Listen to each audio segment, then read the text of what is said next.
Problem. You love tight hairpin turns, speed, and G-forces, but the speed limit on your street is only 30 miles per hour. Solution. Sega Sports Daytona USA. You just may need to fasten your seatbelt for this race simulator because this is not going to be any Sunday drive with the grandparents. You're going to hit the track hard and fast, and you're going to love it. 3, 2, 1, go! Start off by selecting your game options. On the Circuit Select menu, choose one of the 3 amazingly detailed tracks to race on. You can also reverse their layout for a little different feel. There are 4 different cars available, each with unique performance specifications like top speed and handling. You can even choose automatic or manual transmissions. You know how to drive a manual, don't you? There's a convenient heads-up display system, or HUD, that will help you to keep tabs on your speed, your RPMs, laps, pole position, and location on the track. The scenery in this game is beautiful, but hey, you're here to race. Daytona also offers you a choice of multiple viewing angles. Change them while you're driving so you can get a better feel for your situation. Tip: even if you don't use them when you're really driving, there's no charge for using your brakes in this game. Use them for controlled skids through the corners, and you'll be able to keep your shiny, brand-new Daytona race car on the track and your pit crew out of your face. With this high-octane race simulator, you're going to do things you've always dreamed of doing in your car. You're going to travel at blinding speeds. You're going to feel the G's. You're going to leave some folks in the dust. Heck, you might even get car sick.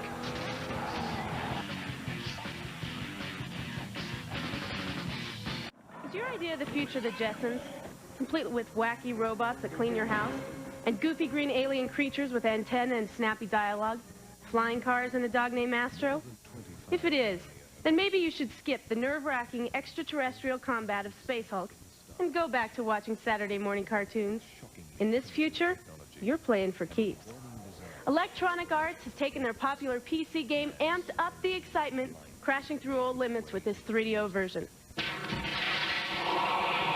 This game is not for the faint of heart. We're talking life and death here.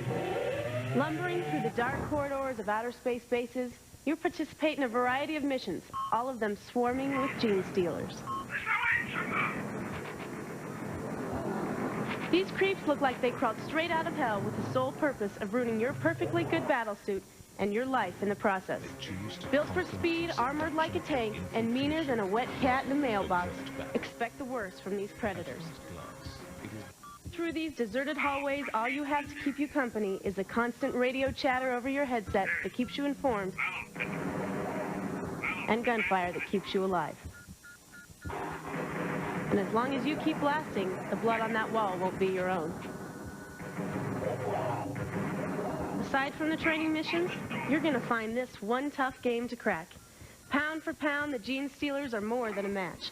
All you have as an edge is your wits and your strategy. So don't come in here expecting to just walk all over these enemies. And one more thing, this isn't some comic book Doom knockoff. I'd suggest you don't play this one at home alone, in the dark.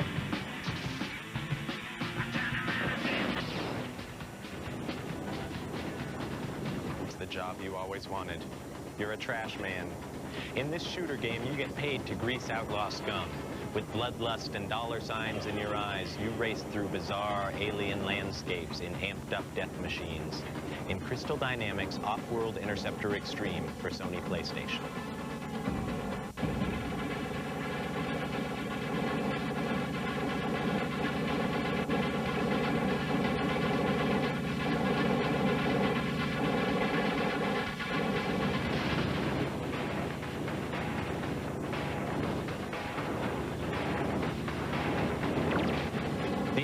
Menu lives up to its name, letting you play straight arcade style, story mode, or take on your former friend's one-on-one road warrior style. Off-World Interceptor Extreme provides a full selection of fully upgradable vehicles, each a nasty little carnage monkey, not exactly what you'd find at Honest Joe's used cars. Vindicator 32,000. You can build up an impressive war wagon if you stay alive long enough to earn enough cash.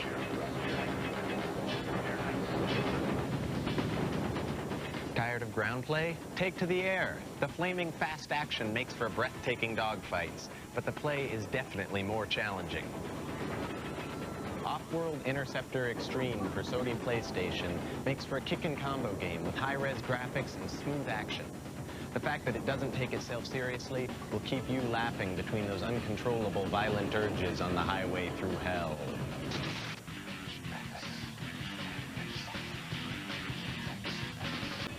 Bruce Lee was a kung fu army of one, fighting his way through piles and piles of bad guys using only his body and his mind. He was a true original. It was his style, his finesse, and his moves, and nothing else. He didn't need any gimmicks, any props, any tricks. He's Bruce Lee. And I bet you if Bruce were alive today, he would be playing Sega Saturn's Virtua Fighter remix. Anyone who loved the arcade original and sunk a couple tons of quarters into the machine will thrill with this home version. If you're looking for fancy weapons, supernatural fireballs, or cyborg battle armor, check out this fight early, Fantasy Boy. Because of the 8 fighters in this game, the rules are simple. Using your body, your brains, and your moves, it's the first one to be knocked out of the ring or just knocked out loses. Simple. And winner takes all. This remix offers all the moves you'd ever need. Fist to the stomach, knee to the chest, foot to the head, fist to the head, foot to the stomach. You'll get bruises just watching. And if you need more variety, check out these moves. Clothesline, knee drop, flying butt slam, the giant swing, or just chase him out of the ring. Ring out!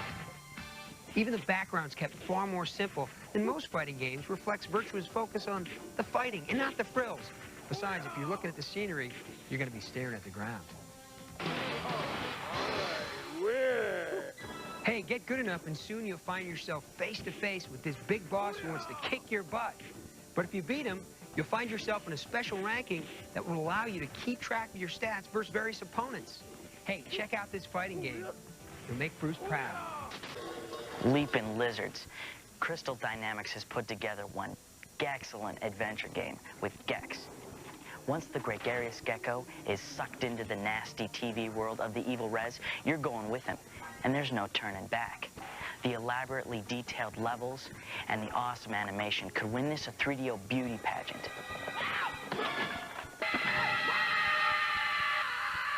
To escape Rez's bizarre realm, you must collect remote controls throughout the levels.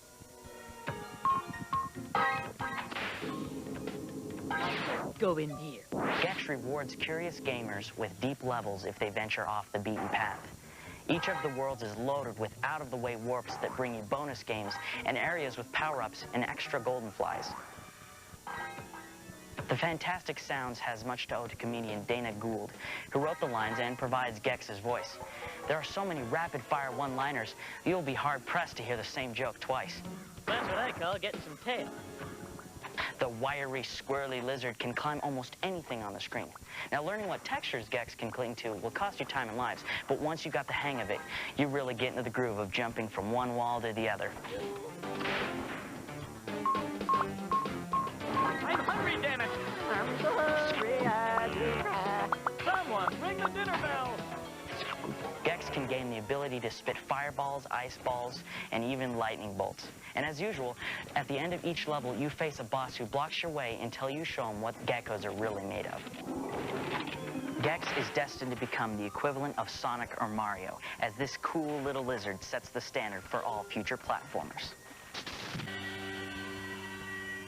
How do you improve upon an instant arcade classic like Virtua Racing?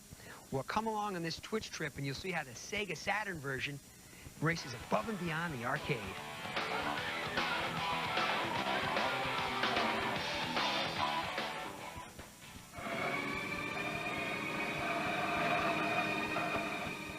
Virtua Racing is a major arcade title, and so the opportunity to work on so visible a product is of course exciting, but also it's a challenge because you have even higher than usual standards for a consumer home product. Many times a home product you get to just dictate what you want, and you can't do that so much on Virtua Racing or on an arcade title because there's already this game out there that people are used to seeing, and you have to get as close as you can to that.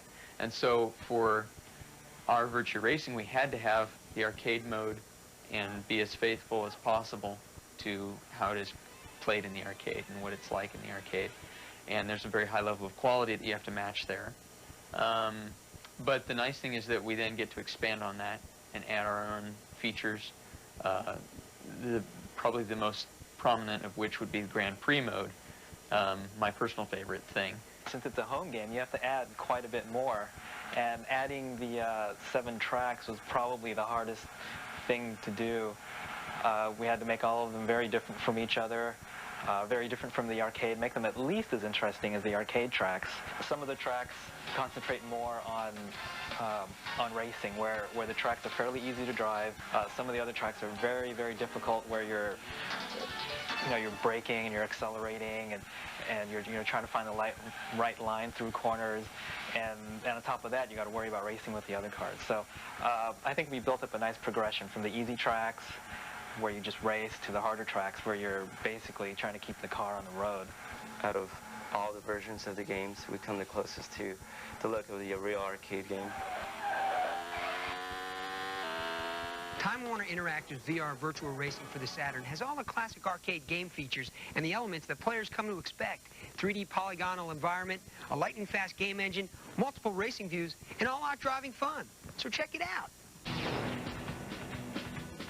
Panzer Dragoon is your typical reluctant hero finds an armored flying blue dragon and must take to the air with advanced weaponry to save his world from destruction. With something more, full motion 3D action so good, you just might think you're flying on a blue dragon for your life. Okay, so maybe that's not so typical. Some have tagged Panzer as being the best game to come out on the Sega Saturn. And who am I to argue? From full motion video to 3D rendered episode openers, you know you're in for something special. The Skyrider takes a blast in the chest and his dragon floats to the ground in front of you. You reach out to touch him, and through a mind link, he gives you your mission. Stop the Imperials from unleashing the horrible power of the Dark Dragon. Watch out for giant sandworms, killer water lilies, flying bosses, detachable 2-part bosses, and more killer enemy ships than you have time to count. Since this is real-time 3D, you can rotate your perspective to help set up a surgical attack or just to get a better view. Keep your kill ratio up and you'll be rewarded with extra lives. The game is broken into 6 episodes with a secret level 0, with everything from water to trees to my favorite, the tunnel. Just watch out for those walls. But before you slap in this CD, be sure you have a sharp eye, a quick trigger, and a strong stomach. You're gonna need a lot of fancy aerial moves to survive these missions. And this game doesn't come with a barf bag.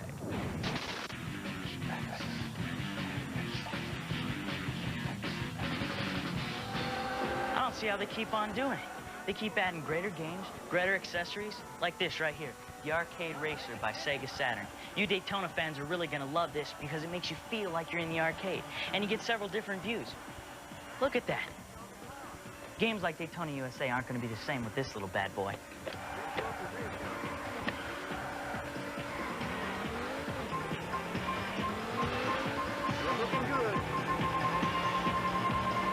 Twitch tip.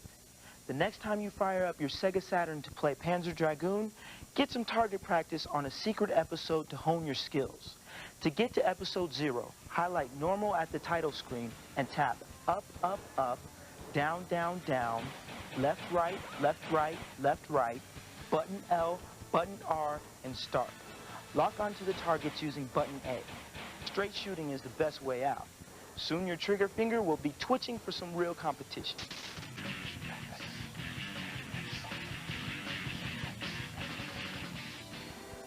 Their life on Saturn? The answer lies in the hands of gamers who have entered the previously unrealized realm of interactive entertainment since the release of Sega Saturn. When it comes down to it, the success of a platform is really best determined by the popularity of the software. Lucky for Saturn, games like Panzer Dragoon, Primal Rage, and NHL All-Star Hockey will keep gamers twitching into the next century. since Saturn is designed to accommodate the next wave of technology. When you were a kid, you used to have dreams, or maybe nightmares, that your toys came alive at night, that soldiers staged battles under your bed, or maybe your teddy bear took over the world. Yeah, right. Well, now your dreams and your nightmares have come alive with the great adventure and great graphics of Sega Saturn's Clockwork Knight.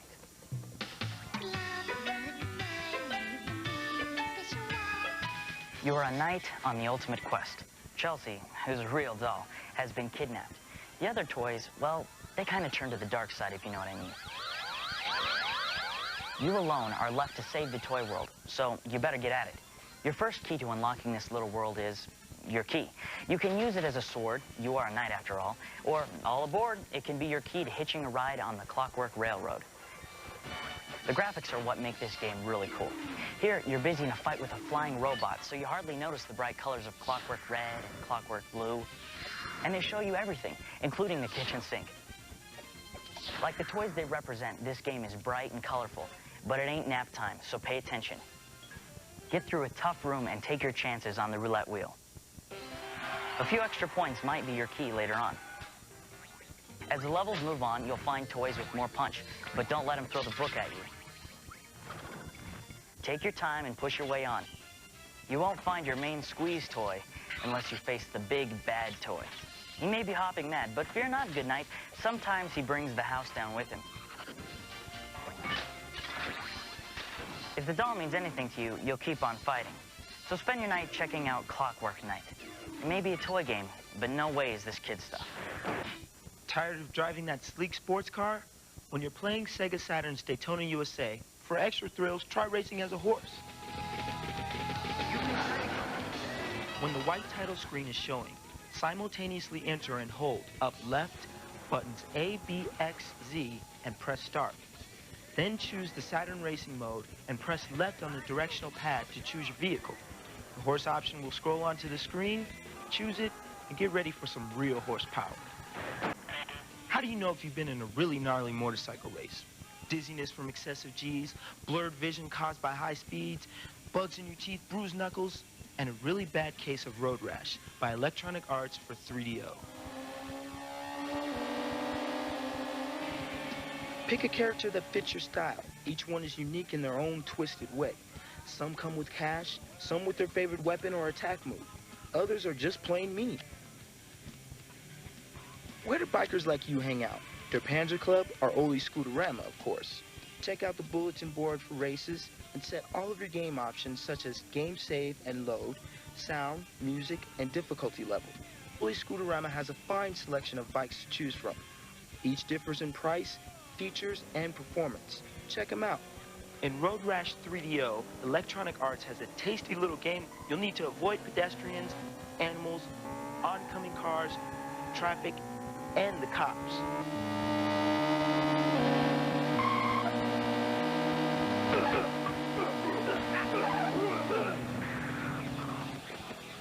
.3DO utilizes its CD technology and the full motion video sequences that detail the consequences of your crashes or arrest. Believe me, they're not pretty. Winning is a lot better.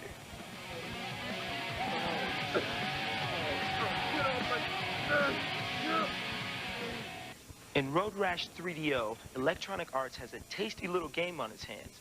The music is cool, and the live video footage is humorous and on the cutting edge. Really, the only thing missing is a box of Band-Aids. Hey, let's check out the San Francisco-based Time Warner Interactive, home of the Primal Rage team. The head-to-head fighting game that has one objective in mind: total domination of the new Earth. The Primal Rage team spent over 2 years creating this multi-platform arcade game spin-off. The goal? To make the Primal Rage creatures different from the human characters in the other fighting games, enabling development of a more complex fighter. In creating Primal Rage, Time Warner Interactive went back to some of the classics to invent something entirely new. I was inspired by the old Ray Harryhausen stop-motion movies, Jason and the Argonauts, or King Kong, and that sort of thing. Stop-frame animation, the process long used in Hollywood for movies like King Kong and used today for feature film special effects, was the key in creating the game's look. The result is lifelike prehistoric characters that move smoothly, adding detail and personality. I love the characters. The characters are awesome. Guys like Chaos, he's just this wild ape. We totally wanted to make him completely different from Blizzard, which is the other ape in the game. So we gave him stuff like the Fart of Fury. And the guy pukes, and he does other stuff that if your parents knew about, they would really not want you to have this game in the home. But the appeal of Primal Rage goes far beyond the interesting characters. The fighting engine makes Primal Rage a game with more combinations than any other game to date.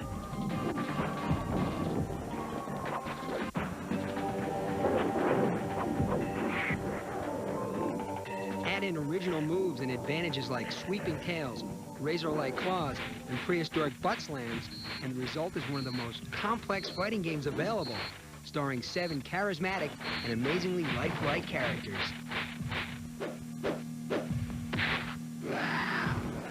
After 2 years of all-nighters for the designers and rumors of a sequel, Primal Rage hit the shelves and immediate success. The best part of the experience? The kids come in and they play it and they absolutely love it. We have a phase that we go through called the field test, which is where we test the game at the local arcade, and what we'll do is we'll go down there and it's just, I can't tell you the feelings you get when you see kids crowded around your game screaming and yelling and having a great time. That's what it's all worth. Primal Rage is on multiple platforms, so pick it up and feel the rage. Tempest, the pioneering token eater of the early 80s arcades. Now Atari has updated its Tempest 2000 for the Jaguar system. Put on your bell-bottoms and white jacket. It's all here when you start with the traditional Tempest level. The Star Wars-style sound effects and the wrist-numbing action that will leave the carpal tunnel syndrome experts in work for years to come. The AI drone mode. There is a satisfaction in blowing the space boogers away.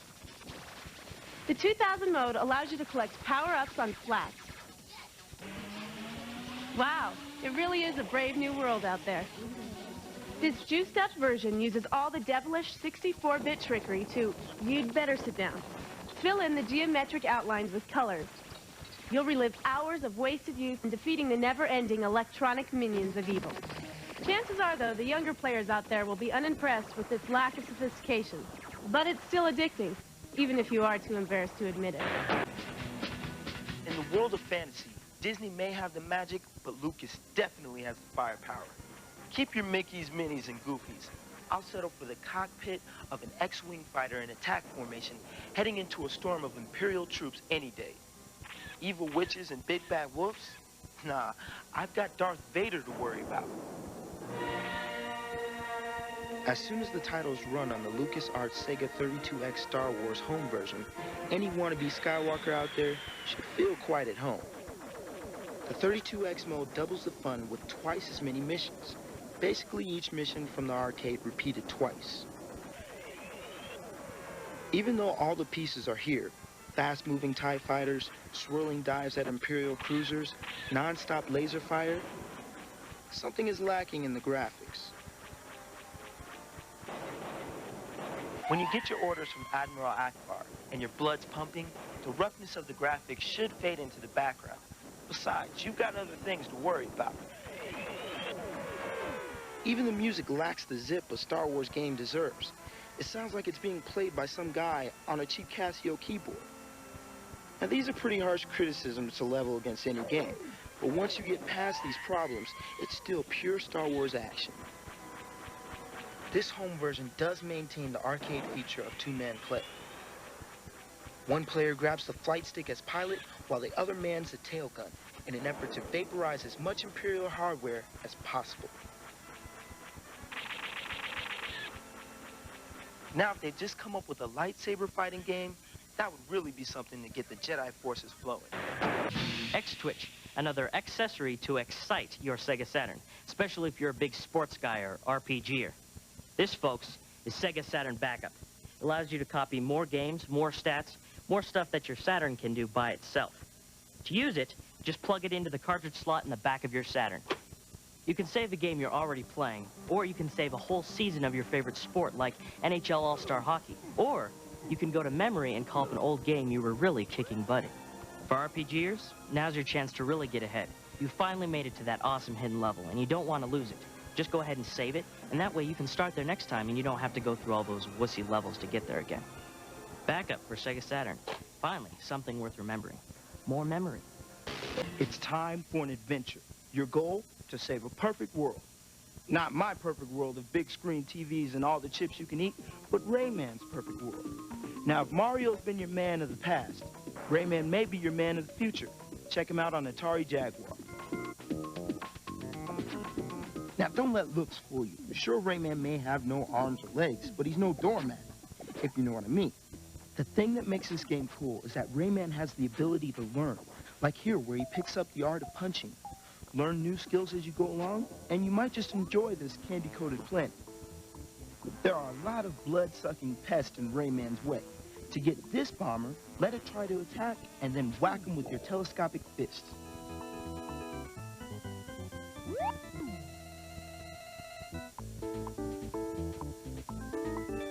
After you beat him, put him to work for you.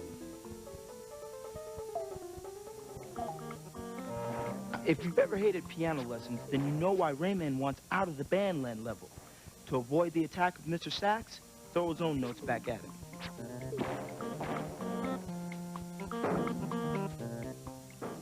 A couple of the skills you'll pick up along the way will help you with your hang time. A double-tap button press, and you are a helicopter. In the final section of the Blue Mountain level, you'll pick up supercopter power.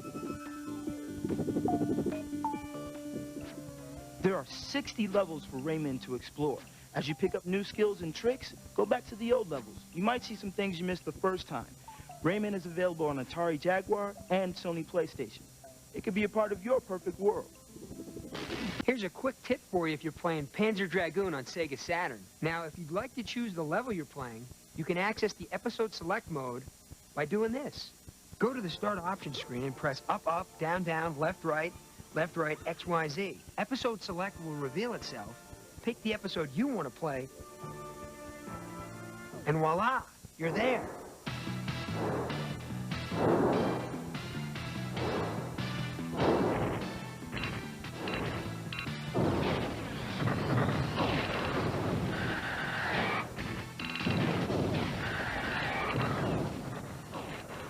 Hey, this is a great way to get around Panzer Dragoon. So you don't go saying we never gave you anything. Our next adventure is a big one, even though our hero is a teeny little thing from House of Buggin'. His name is Bug, and he's about to become a huge movie star. Before he does, he's got 18 stages to face. Now, your job in this addictive 3D game from Sega Saturn is to make sure Bug hits the big time.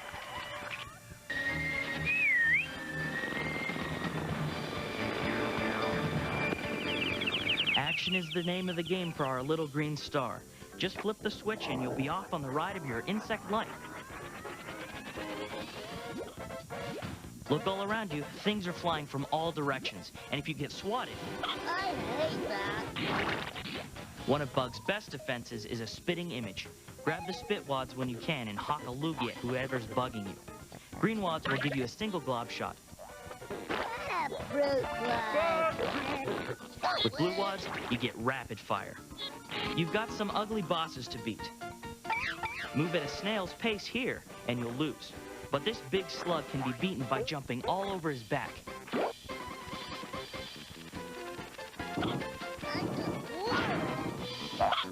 away from me! This reptilia boss wants to slip you the tongue. To beat him, use the boulders he dislodges and throw them right back at the ugly stoner. Bug juice! This is a huge game, so be sure to use the save game feature so you don't have to start at the beginning each time. Ooh, hurt me. Couple of tips. Collect blue crystals along the way and earn a special Dragonfly bonus round.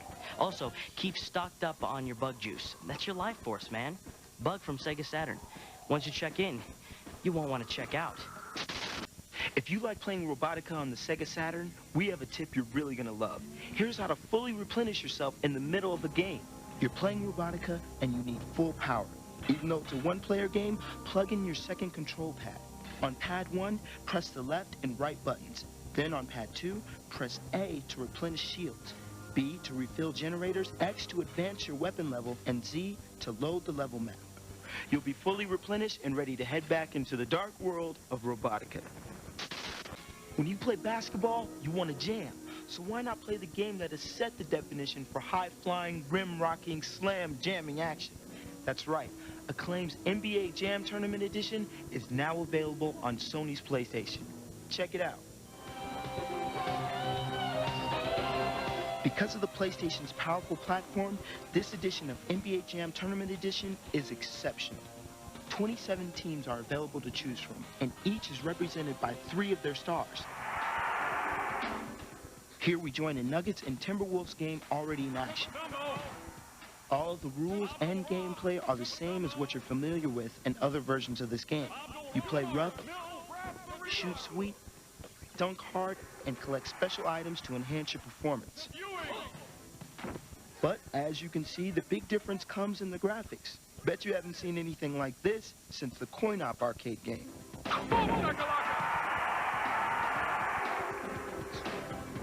If you weren't pumped enough already, the announcer should get you going.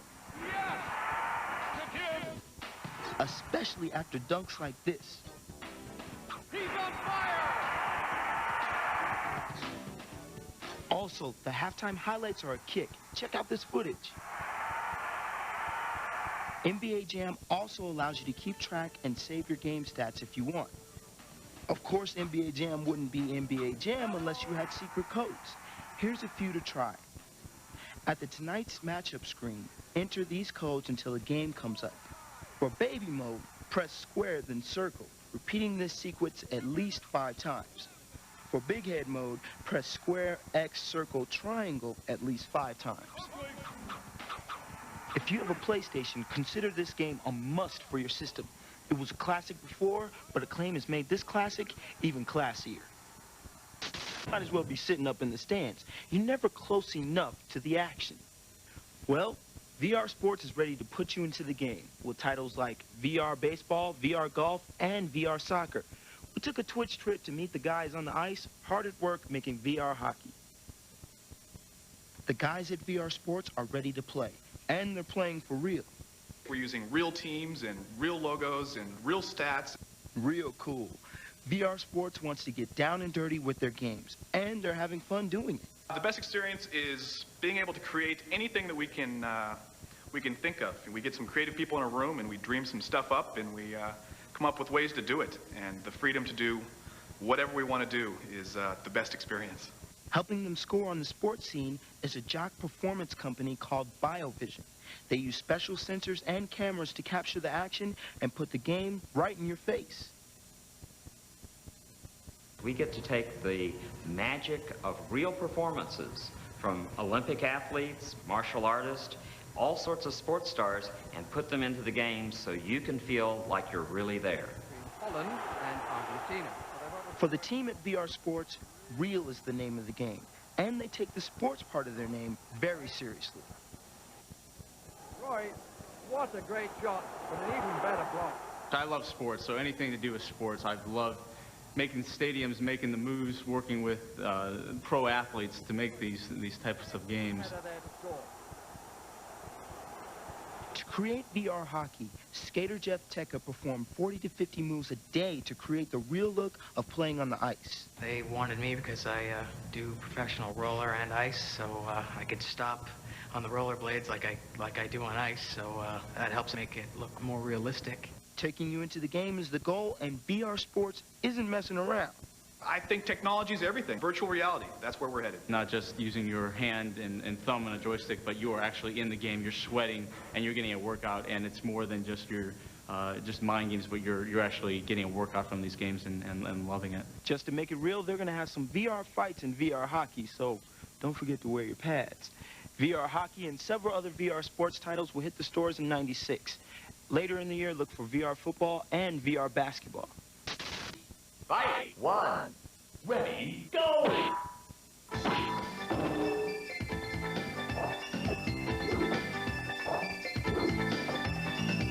A quick tip for fans of Sega Saturn's Virtua Fighter remakes. Here's how to play as the final boss Dural anytime you want to. Fight! 2, ready, go! While you're in the arcade or versus mode, go to the character select screen. Press down, up, right, then A and left simultaneously, and that spells Dural. Spell the name, and then play as the strong metallic warrior. Dural, she's not real pretty, but looks don't count in Virtua Fighter remakes. Warning, if you're a fan of soccer, hold on to your seats. If you're not, you will be after you see Sega Sports Worldwide Soccer for the Saturn. Enough talk, let's hit the action.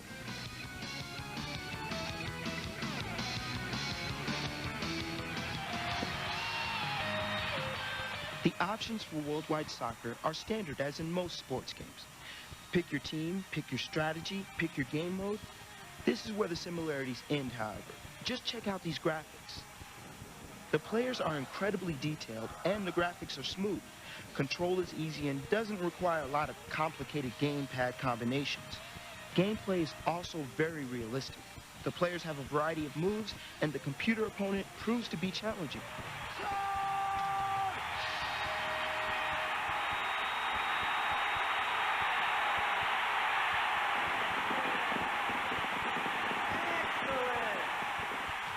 Pretty cool, huh?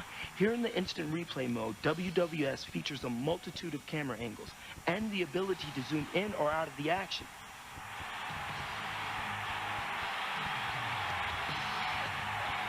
Even up close, the player's graphics look great. You can almost see the sweat.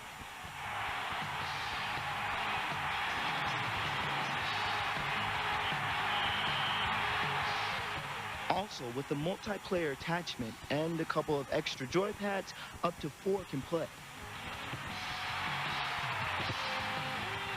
Another nice feature of this game is the penalty shot mode, where it's you against the goalie one-on-one. Nice block.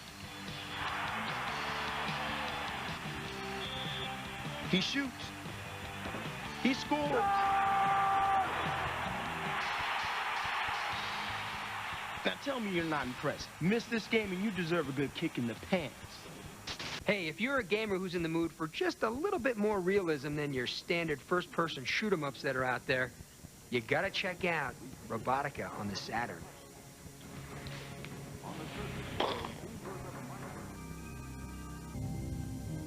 You are in control of a Leocorn, a sophisticated mobile infantry robot. Your job? Overthrow the dictators of Space Station Daedalus. Let's get started. Like most sims, you'll be exploring various levels and trying to find the exit. Take a quick look at the layout of the display. On the left side is the map of the floor number, and your radar. Upper right is shield power. One of the really helpful things you can first do on any floor is find a computer panel. Here you can download floor plans of the level. Also, make a good habit of using your radar. It will give you a good idea of what's coming up. There will be no surprise attack from behind this door. Here's some missiles doing their job. And the tried and true robot punch.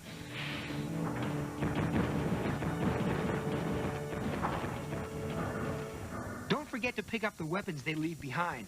You'll need them, as well as any power-ups and gate keys you can find. Robotica's gameplay is pretty straightforward. Find the key and fight your way to the exit. Stick around too long and Mr. Macho Guy will end up looking like this. Robotica is smooth moving. It's got great detail and awesome graphics. Plus this great moodiness that other games like this are striving for. Hey, play this game in a dark room and you just might forget who and where you are. In Kolibri, Sega turns hummingbirds into bombers, allowing you to put your Spitfire flyer up against a world of nasty killer bees and ugly bugs. The action is fast and the graphics are cool, so get ready to fly. Don't let the cute bird thing fool you. When Kolibri has the right weapons, he can kick some insect butt. You want to stay well-armed and well-protected. Collect weapons and lives by picking up the bubble-looking pods that are floating around. Collect a life pod and a small burst of birdage flies out to show you how many lives you have left. Place an order for rings when you can. These protective rings will shield you from one good shot before disappearing. Some weapons have homing devices. some are multiple shot. Weapon pods are floating around too. They're your arsenal in a bubble, so take your pick. And some levels, your bombs have a lot of bounce. Don't feel like you have to pop every weapon pod. Ignore the ones you don't want. Use the guns you like. And of course, flying is a big part of Killer Kolibri. Practice in the early metal level when no one's gunning for you, so that you're ready when the heavy shooting begins. Don't forget, your enemies are all around. Sometimes their reach might surprise you. If you get tired of flying at full speed all the time, there's a slow motion power-up you can get to slow things down. Fly into Kolibri for the Sega 32X system. Proof that the little guy can win, if he carries a big gun. Technology, a truly wonderful thing. It's allowed us to make advancements in communication, education, space exploration, and most of all, video gaming sports simulation. Now, if you had any doubts about the truth of this statement, you won't after you see Sega Sports World Series Baseball.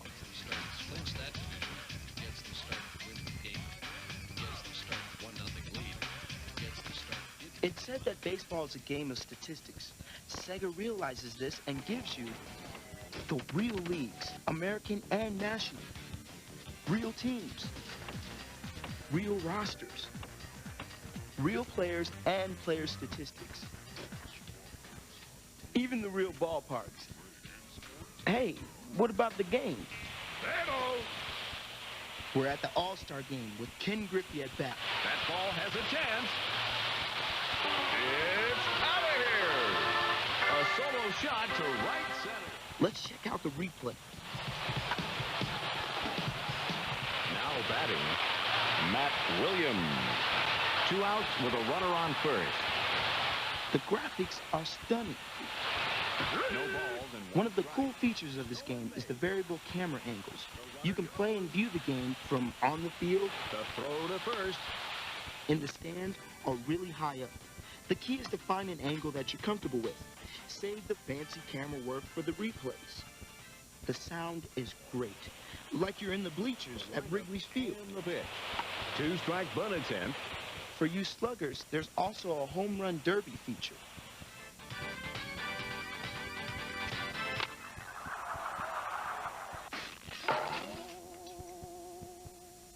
Video game baseball has never been so real than World Series Baseball from Sega. The graphics, the sound, the detail, all combined to make a great time on the diamond.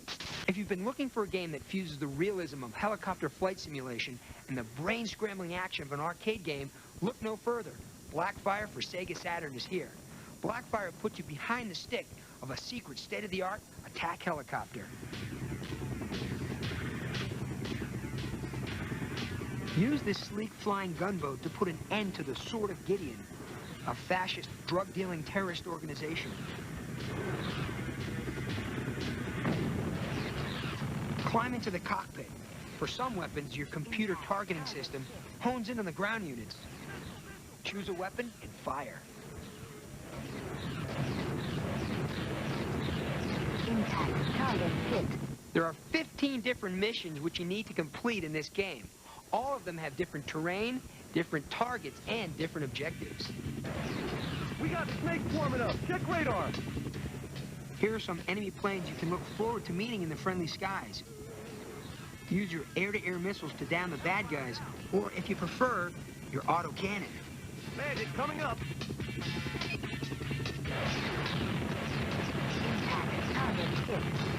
Controls of the Blackfire are responsive and smooth, and the simulated characteristics of helicopter flight are realistic.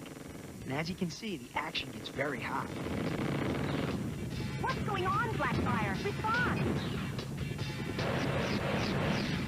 The graphics, the intense sound, the realistic flight control, and the non-stop action make Blackfire not only a top-notch air combat game, but a super simulator as well. This game's a regular weenie roast. You ever start up a game and then turn down the volume because you can't stand the tunes coming out your TV?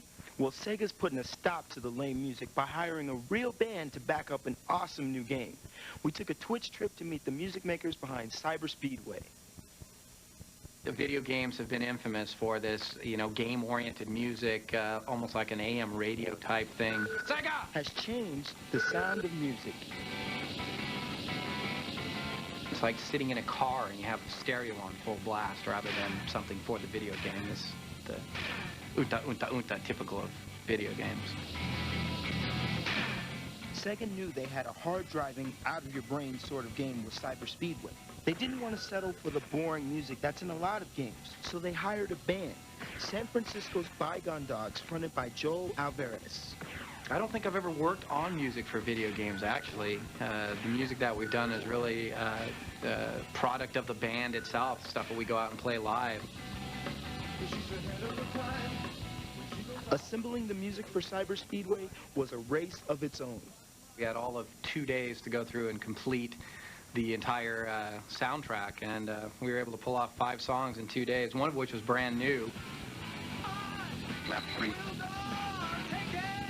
It's nice that there are deadlines, actually. There's no such thing as a perfect song, so if you go in and capture the veracity of a song that's brand spanking new and you slap it out on tape, sometimes that's the best recording you can possibly get. One more race and you all will finally learn what I've always known. Just who is the best. The band reached great speeds in the studio. Speeds Joe wishes he could reach in the game. You just got to go as fast as you can and have a little bit of control. I proved to myself that I was a horrible failure at playing the game, so I think I'll stick with writing the music. His game skills may need work, but his music skills may make your game better. Once you couple the music to it, it's like life taking a long drive to L.A. and having the stereo cranked. It just makes the drive go a lot faster. Allow me to congratulate you on an excellent race. Bygone Dogs is now in the studio recording their first music CD. No games this time.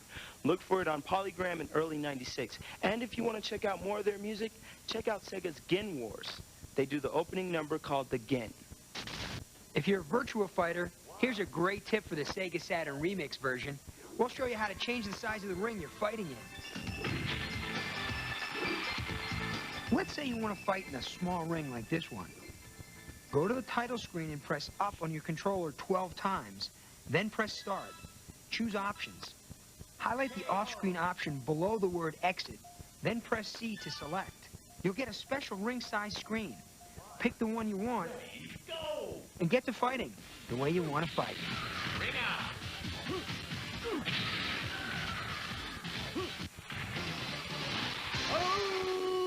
Hey, there's no hiding in a tiny ring. Look for quick bouts and quick decisions. All right, we're talking racing, in particular Andretti racing. It's old school versus new school, and any desire to get back on the track? Well, I'll tell you what, the same adrenaline is flowing. You know, it's just competition is competition. Briefly tell me about Andretti racing, the game itself. You get the real sensation of what it's really like as far as the reaction of the car. And when the tires start going off, you can plan your pit stops, your pit strategy. If the Andretti's has something to do with it, you know this racing game is for real. Check it out. Oh, man, I'm doomed. Hey, if you're having trouble playing the game or advancing or anything like that, I got the ultimate Twitch tip for you. Check out the GameShark. It's pretty cool. Todd Hayes, Interact President, how is GameShark going to solve those problems? GameShark is the ultimate weapon for beating the game. It's a game cheater. It can give you more power, skip levels, jump higher, punch harder, never die. It's filled with all kinds of cool things. During the game Doom, if you're having trouble getting to level 2, we can give you a code that'll make you invincible, so you never die. And there's a club they can join to get these codes. When you join the club, we share more tips. We send, every 2 months, we send a newsletter with game tips and other cheat codes and all kinds of cool things that we find. So if you want to win, get the ultimate game enhancer GameShark. It's the ultimate Twitch tip, too. Any comic book fan can tell you all the names of the X-Men. Cyclops, Wolverine, Iceman, and the rest of the Mutant Warriors. Now Saturn owners get to be one of these superheroes in X-Men, Children of the Atom. Choose from 10 heroes and villains. Storm, Cyclops, Wolverine, Omega Red, Sentinel, Iceman, Colossus, Psylocke, Silver Samurai, and Spidey. Just like in the comics, these characters each have their own attacks that use their special mutant abilities. Now, as your X-Power builds during a fight, you'll be able to unleash a devastating Hyper X special attack. The action is fast and furious, and your character can put together some pretty lethal combos. Some levels even give way under your feet as the action heats up.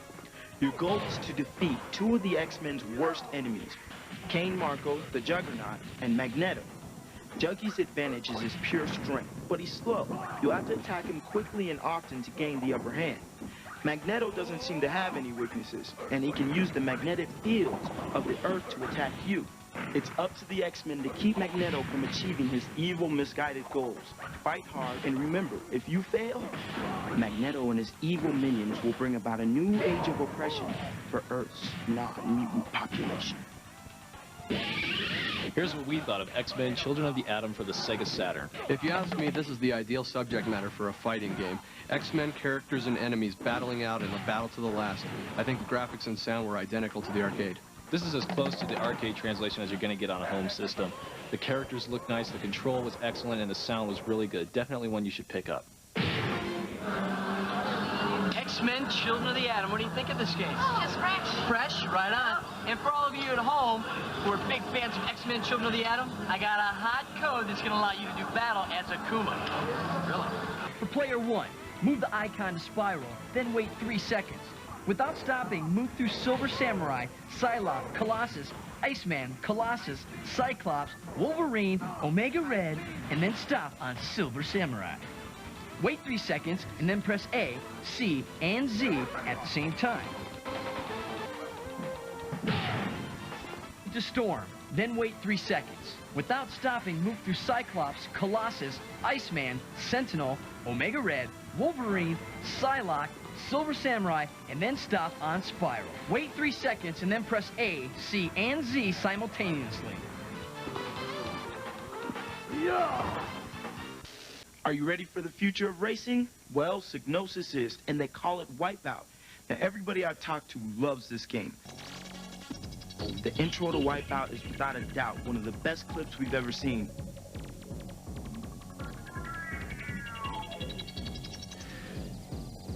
And when the game begins, there's no letdown. There are 2 racing classes, Venom and Rapier. Unfortunately, Rapier is restricted until you beat the game in Venom class, or you have a cheat code. Hey, we're working on it. Within each class, there are 4 types of racecraft, each with its own strengths and weaknesses. Okay, gentlemen, start your engines. WipEout has 6 regular tracks to race on and 1 hidden track called Firestar. You get your choice of 2 different views. You can race using the worm's eye view from the nose of the craft, or take a third-person view from the back. If you're feeling a need for speed, be sure to race using the worm's eye view. But when you go through these twists and turns, be careful. WipEout is so smooth and rich with detail, you better have a barf bag ready just in case. I love the music's techno-rave beat. It definitely adds to the excitement of the game. And check it out. When you go through a tunnel, the music actually echoes. Of course, your racecraft isn't your only weapon. You also find goodies like missiles, rockets, and mines. But if you can use them, so can they. So watch out. You have to wonder why a game like this isn't in the arcade. In fact, I heard a rumor that a major arcade company wanted to buy it. If you can get your hands on this game, do it.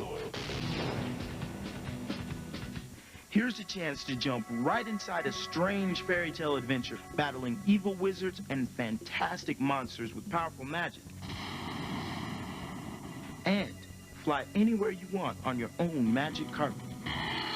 Because of the groundbreaking 3D graphics and magic carpet for the PlayStation, your carpet moves realistically. And your magic affects everything. If you hurl a fireball into a field of trees, they'll begin burning. Your magic creations rise out of the ground before your very eyes. Don't stop to admire the scenery, though, because evil wizards and chaotic beasts are roaming the land. Plus, you need to gather mana to power your spells. Gathering mana is the most important part of Magic Carpet. Without it, your spells won't have power, and you'll never align the opposing forces in each world. Create and build your own castle to gain the balloon you need to store every mana ball you collect. You can even convert the mana of another wizard and steal it from him. There are powerful spells in Magic Carpet. You don't have any of them when you begin. You have to find the spells that opposing wizards have hidden or lost. The spells become more powerful the deeper you get into the game. You'll start with just an attacking fireball, a spell for using mana, and to create a castle spell. As you get more powerful, you'll gain spells that teleport you, turn you invisible, and issue powerful elemental attacks. You'll even be able to create volcanoes out of the ground. If you're successful in your quest, you'll become a legend. Magic Carpet from Bullfrog Productions combines strategy, action, and adventure into one well-woven rug. Here's how we rated Magic Carpet.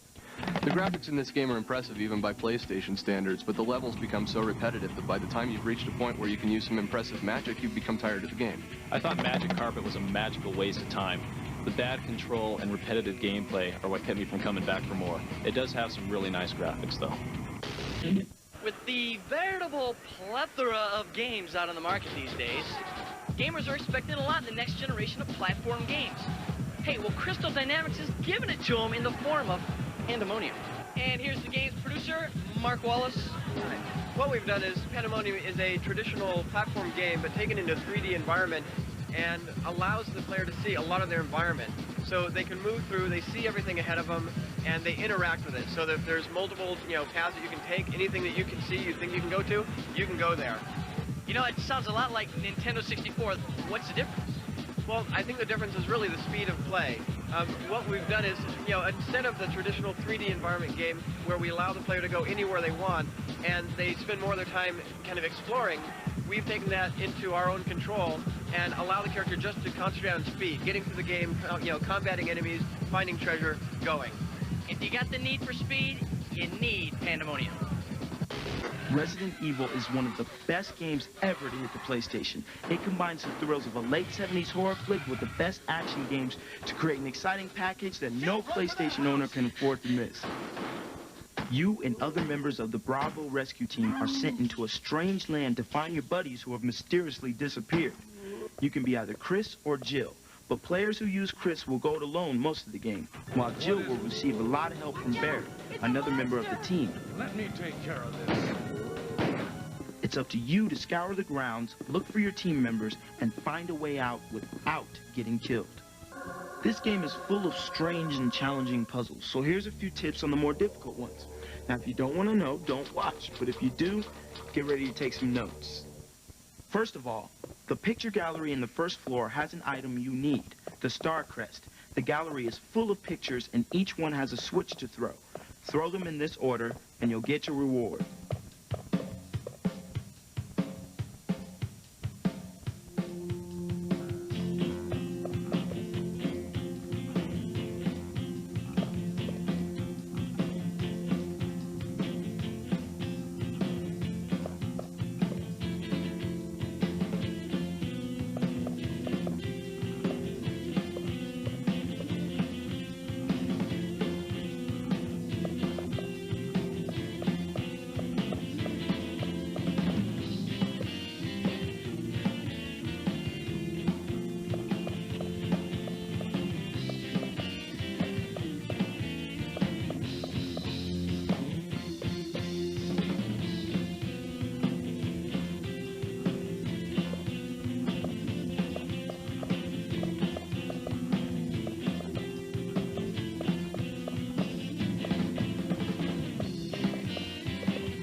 It would probably be real nice to know where you were going in the second level of this old mansion. So here's a pretty easy way to get a map. There are all kinds of creepy things in this place, and they'll attack you in any way they can. So it's a good idea to try and avoid those creatures if possible. Here's a way to avoid that nasty tentacle. Avoid the shark attack in this waist-deep water. Slosh your way to this room, throw the switch, and you'll find those sharks in a less than ideal attacking position. Resident Evil has a great storyline with exceptional graphics and non-stop action. This is one of the best games I've played in a long time. Resident Evil, in my opinion, is what these 32-bit systems are really all about. I think Capcom finally has a breakaway from the Street Fighter series, and it's really about time. Yeah, let's see, what does this game have? Blood, guts, zombies, and more snakes, blood, shotguns. Why would anybody want to buy the game? I know, gosh, it's hard to figure out the popularity of this game. But in my opinion, this is what the next generation of systems is all about. Putting you inside an actual movie, and the voice acting is just awful in this, but it really makes the game a B movie. The only bad thing about the game is the save feature. The fact that you got to run around and look for these ink ribbons to save them on typewriters, and there's not enough ink ribbons around. Well, and that's if you can find a typewriter before you eat it. Yeah, because you can play the game for 20 minutes, die, and if you didn't save your game, too bad. And if you've saved too many times because you wanted to avoid dying and starting the game over again, you'll run out of ribbons. Yeah. If you want a Sony PlayStation, Resident Evil is definitely one of the top titles to get. Yeah, I agree. This is probably the best title I've played as an adventure game on the PlayStation. If you're an owner of this system, I'd say it's a must-buy. Congo left people either scared or bored stiff. Either way, Sega's gonna let gamers try their hand at putting those ugly gorillas in their place. You play the lone survivor of a team sent in to retrieve special diamonds from a dense jungle in the Congo. Your entire team is missing, and you've contracted a virus that will kill you if you can't find the supply drop.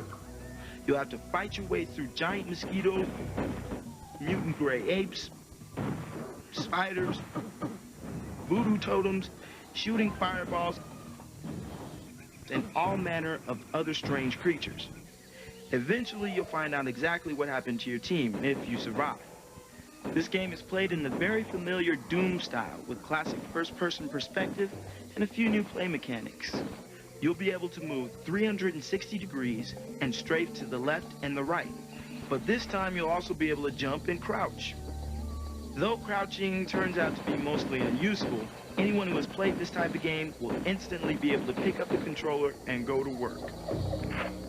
The graphics themselves are not much to speak of. The between-level sequences are well acted by the character, but unfortunately these moments are the highlight of the game. For these reasons, I have chosen to continue as best I can. The weapons fit this kind of adventure, with rifles, shotguns, and machine guns, and eventually the phasic laser featured in the film. But that reward really doesn't seem worth the effort it takes to earn it. Other items you grab along the way include 2 types of medical health packs, which replenish your energy either 25% or fully, depending on what you find. Continues get you an additional life, antidotes cure the effects of snake venom, and a backpack lets you carry more ammunition. And finally, there's the diamonds. If you manage to find and collect every diamond in a level, you'll receive an airdrop to the next level from your grateful bosses at Travicon. We are watching you. All in all, for players who enjoyed Congo, this might be worth a few hours now and then. If you're a Doom fan, it's a clone. This is our review of Congo for the Sega Saturn. Well, it was a bad movie, and the game's even worse. The control was pretty good, but the graphics were so cartoony, and the monsters looked more like Muppets. Yeah, this is a game that had good full-motion video shot originally for the game, but the graphics themselves are not that impressive, and I've seen this style of game done better. One of the first and most popular games for the PlayStation was Battle Arena Toshinden. Saturn owners looked at their flat Virtua Fighters and wondered when their time would come. Well, Toshinden has a new home on the Saturn, and it is not just a translation of the original. Toshinden Remix has all the original characters, but this time, if you beat the game without a loss, you can play as Gaia and Sho. Now you'll be able to command the might of Gaia in his mind-controlled armor, and the swordsmanship of the tortured warrior Sho. If you notice any difference in the graphics or the action, you're probably going to be alone, because this is about as close to the PlayStation version as possible. Every stage and every fighter looks nearly the same as before, and all of their moves and combos are still intact. They haven't added any new moves, so if you played the original Toshinden, you'll pick right up where you left off. There's one new addition, and it's really cool, the story mode, where you'll actually watch your character's story unfold before your eyes. For instance, you can take control of Ellis as she battles her way through enemies to find her father's killer, Gaia. Or you can watch the beautiful but deadly Sophia's story unfold. Or play as Kayan and discover that Gaia isn't the source of your grief, but rather a close friend. You'll even meet Cupido, the secret character. Even she struggles in the darkness of her soul to see a gleam of light. To play as Cupido, just beat the game with Gaia or Sho without losing a single round. If you can manage to do that, go to show's icon in the character select screen and press up on your controller. Then hit any button. Overall, Toshinden Remix is enough of an update to make Toshinden fans want to enter the battle arena one more time. And the story mode is killer.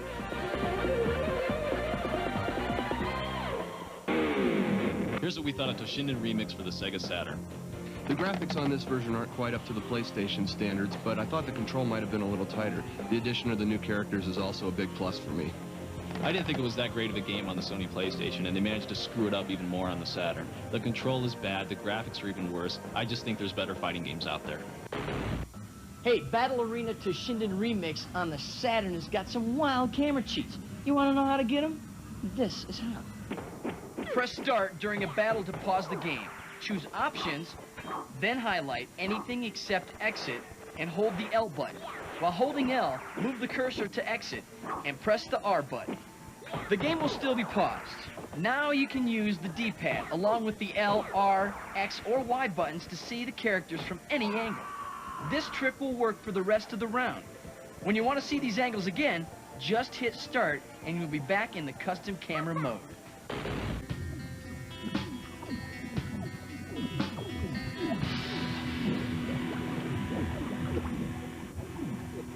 We're looking at the GameShark by Interact for the Sony PlayStation and Sega Saturn. Basically what this is a video game enhancer or a cheat device for your 32-bit consoles. What you do is input codes through a menu-driven system which are then stored into the GameShark's internal memory. It plugs into the expansion port. This thing comes packed with codes already. It has room for about 10,000, so you've got a lot of room for expansion. If you want more, you can subscribe to a newsletter, call the 900 number, or get on the webpage. Some of the codes that come with it are the Black Car and Ridge Racer, Unlimited Money in Theme Park, or Infinite Bullets for Virtua Cop. I really like these kind of devices. If your game needs some help, you can plug it into the expansion port and get going on any game. Hey, this thing's cool. If you like to cheat, why not go for it? It's a great addition to your 32-bit system. One of the classic arcade games is headed for your Sega Saturn. Time Warner Interactive has tuned up and expanded VR Virtua Racing. Check out the latest version of one of the pioneer auto racing games. VR Virtua Racing has made the move from the arcade to your TV, but it's not the same old game. A lot of the same elements are there, but there are more cars, more tracks, and not to mention a bigger, more comprehensive game with more options. Let's start with the tracks. There are 3 that became famous in the arcade game, but now there are 7 new courses to give you a full season circuit. As far as your ride, you can grab anything from a go-kart to a top-of-the-line Formula One rocket. Then you pick a color, racing style, and how about a team? Somebody's got to get it done in the pits. Once the rubber hits the road, it's business as usual. Go fast, don't crash, keep the other chumps in your rearview mirror. This is downtown Tokyo, one of the tougher tracks because of the tight turns. Keep an eye on the floating overhead view of the track to anticipate what's ahead. The other displays are clear and easy to understand, which is good, because if you get caught staring at them, you could find yourself tangled in the scenery. Like most of the racing games, you can pick from a variety of angles to watch from. You can change on the fly, but it's best to pick a view that you like and stay with it. When you're done, you might learn a thing or two watching the replay. Race the machine, race your friends, or take on the toughest foe of them all, the clock in Virtua Racing. Ooh, one last tip. Do not let your parents see you play this game, or you'll never get to borrow the car. For years, if you wanted to play a really good war simulation, your only real option was the personal computer. Not anymore.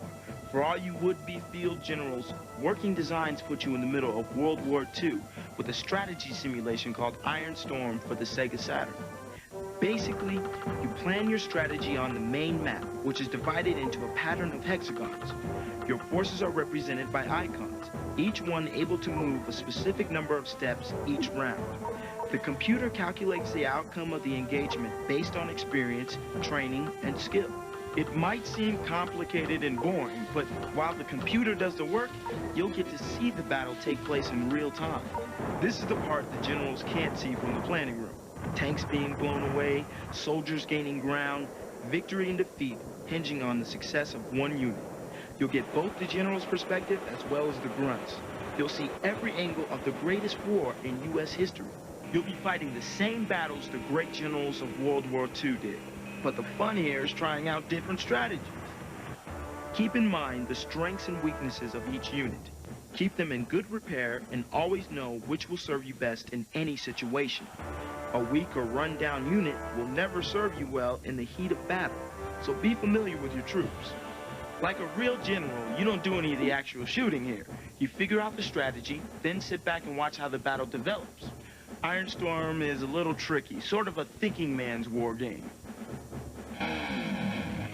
We've been checking out Iron Storm on the Sega Saturn, and if you don't see many RPGs around, this is something you see less of, a true strategy game. Well, the first point I want to make is, if you like strategy-type games, this is definitely the best one to get. Oh, no doubt. I mean, I don't really personally get into them. I think they're boring, but what they did to enhance this game was that when a combat sequence takes place, they actually show it happening. Iron Storm is a really nice-looking game. It's got a lot of strategy to it, and it's got a lot of fun factor to it. The only thing I really didn't like about it is it gets kind of repetitive after a while, but you may want to check it out. Welcome to a dark future where pollution has devastated the Earth and 4 remaining superpowers battle for control of the world's food supply. It's the 21st century, and you are a pilot of the high-max MDM combat mech. Your mission is simple: destroy everything that moves.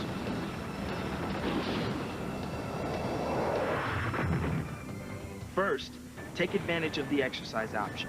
This will help you become familiar with the controls and features of your mech without putting you in danger. The jump jets will allow you to launch yourself into the air for a bird's eye view of the battlefield. Your mech also comes equipped with heavy weaponry, but keep your eyes on the ammo and mech status readouts. If you run out of ammunition or take too much damage, you're as good as dead. So keep your eyes peeled for the supply helicopter. You'll be able to get your ammo replenished, and the longer you stay, the more repairs they'll be able to do on your machine. The graphics are detailed, from the many different terrains on which you wage your battles, to the enemies and allies you see from your view screen. If you find yourself blasting away at a comrade, it won't be because you couldn't distinguish him from your enemies. The control takes some getting used to, but once you've mastered it, you'll find that piloting your MDM is very smooth. Experiment with your weapons. Your enemies won't die easily, and many of them require the use of a particular weapon in your arsenal. Become familiar with all your weapons and don't be afraid to use them. This won't be an easy fight. Iron Rain might seem too simplistic for die-hard simulator fans. This is an action game that requires quick wits as well as quick reflexes to be successful. So if the idea of piloting a tank with legs appeals to you, strap into Iron Rain for your Sega Saturn. Here's our rating on Iron Rain for the Sega Saturn. This is the kind of game that really appeals to me. I like the idea of getting in this kind of a powerful armored vehicle and taking things out. The graphics are great and the sound really fits the mood. Yeah, although they haven't quite figured out how to make a good BattleTech type game, the graphics are really nice, the sound is good, and the game's a lot of fun to play. All right, here's a Twitch tip for NBA Jam Tournament Edition that takes things to the extreme. Extreme size, that is. It's going to give your players big, fat heads. Showtime! After picking a team, enter the following code at the tonight's matchup screen. Push circle, X, square, triangle, circle, X, square, triangle, circle, X, square, triangle, circle, X, square, triangle. I've heard of athletes with big heads, but this is ridiculous. Let's bring these guys down a notch or two with the baby option. Once again, select your team at the tonight's matchup screen and then enter circle, square, circle, square, circle, square. The only thing we need now is the whining. Now you're gaming with the NBA's best big-headed babies. Darkstalkers is a fun but lesser-known arcade fighter now available on the Sony PlayStation. The game plays a lot like the Street Fighter series, but the characters are bizarre, gothic, science fiction-style fighters. You'll be able to choose from a cast of strange monsters, from vampires like Dimitri, to Felicia the Catwoman, to a few monsters you've probably never seen before. Each character's story is different, but they all have a common goal: to become Lord of the Darkstalkers. Special moves in this game are executed in much the same way as other Capcom fighters like Street Fighter II. Half-moon circles from back to forward, forward to back, with punch and kick buttons will get you many special moves. The best way to learn is to play around, discovering new moves sometimes even by accident. Each character has a power move meter, which supercharges their normal magic attacks and changes their color. It's still a standard two-dimensional fighter, but the characters are really interesting and sometimes lots more brutal. The controls are easy to master, so even beginners will get their jollies. You would think with a name like Darkstalkers, this would be a serious game with dark, mysterious graphics and music, but it isn't. There are funny animations and backgrounds all over the place, and even some of the special moves get a laugh now and then. For the hardcore fighting game fan who has followed the Street Fighter saga, this is a must-have game. The techniques are not as difficult as Street Fighter, but the game has so much personality, what's not to like?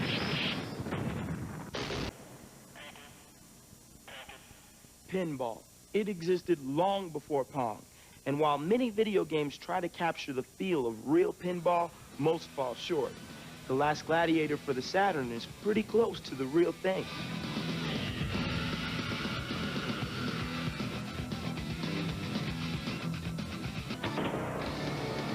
The Last Gladiator is a 32-bit pinball game that captures every bumper, target, ramp, and flipper action that's in the stand-up machines. It contains 4 different boards, each with unique layouts and objectives. There's Warlock, Dragon Showdown, Night of the Roses,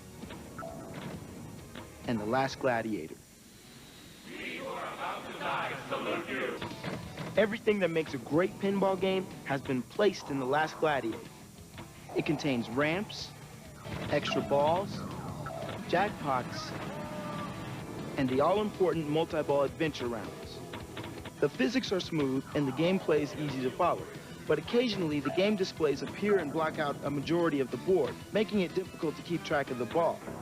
Aside from this minor nuisance, the displays are informative and cool. What makes this game addictive are the features, like the multi-ball and the kickback, which acts as a safety net for a limited time. Longer rallies mean better gameplay. Also, check out the Dragon Showdown board, which has an additional 3rd bumper and more fast action. If you like arcade pinball, you'll like this game. Every aspect is simulated right down to the top buttons being used to tilt the game. And hey, if you got a friend over, don't worry, because it's got a 2-player mode as well. Tetris was and still is a game that is hard to put down. You'll find that Last Gladiator Pinball will have the same effect on you, and you won't know why.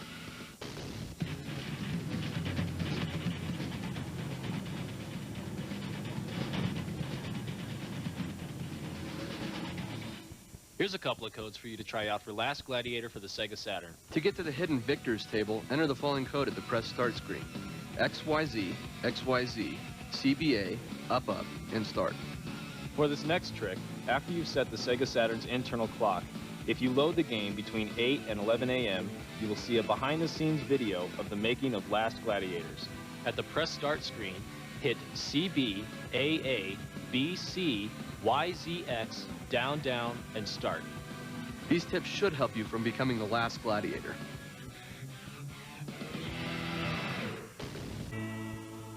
The British comedy group Monty Python has been popular on TV and in movies for many years. And now Crystal Dynamics has brought that same wackiness to video games.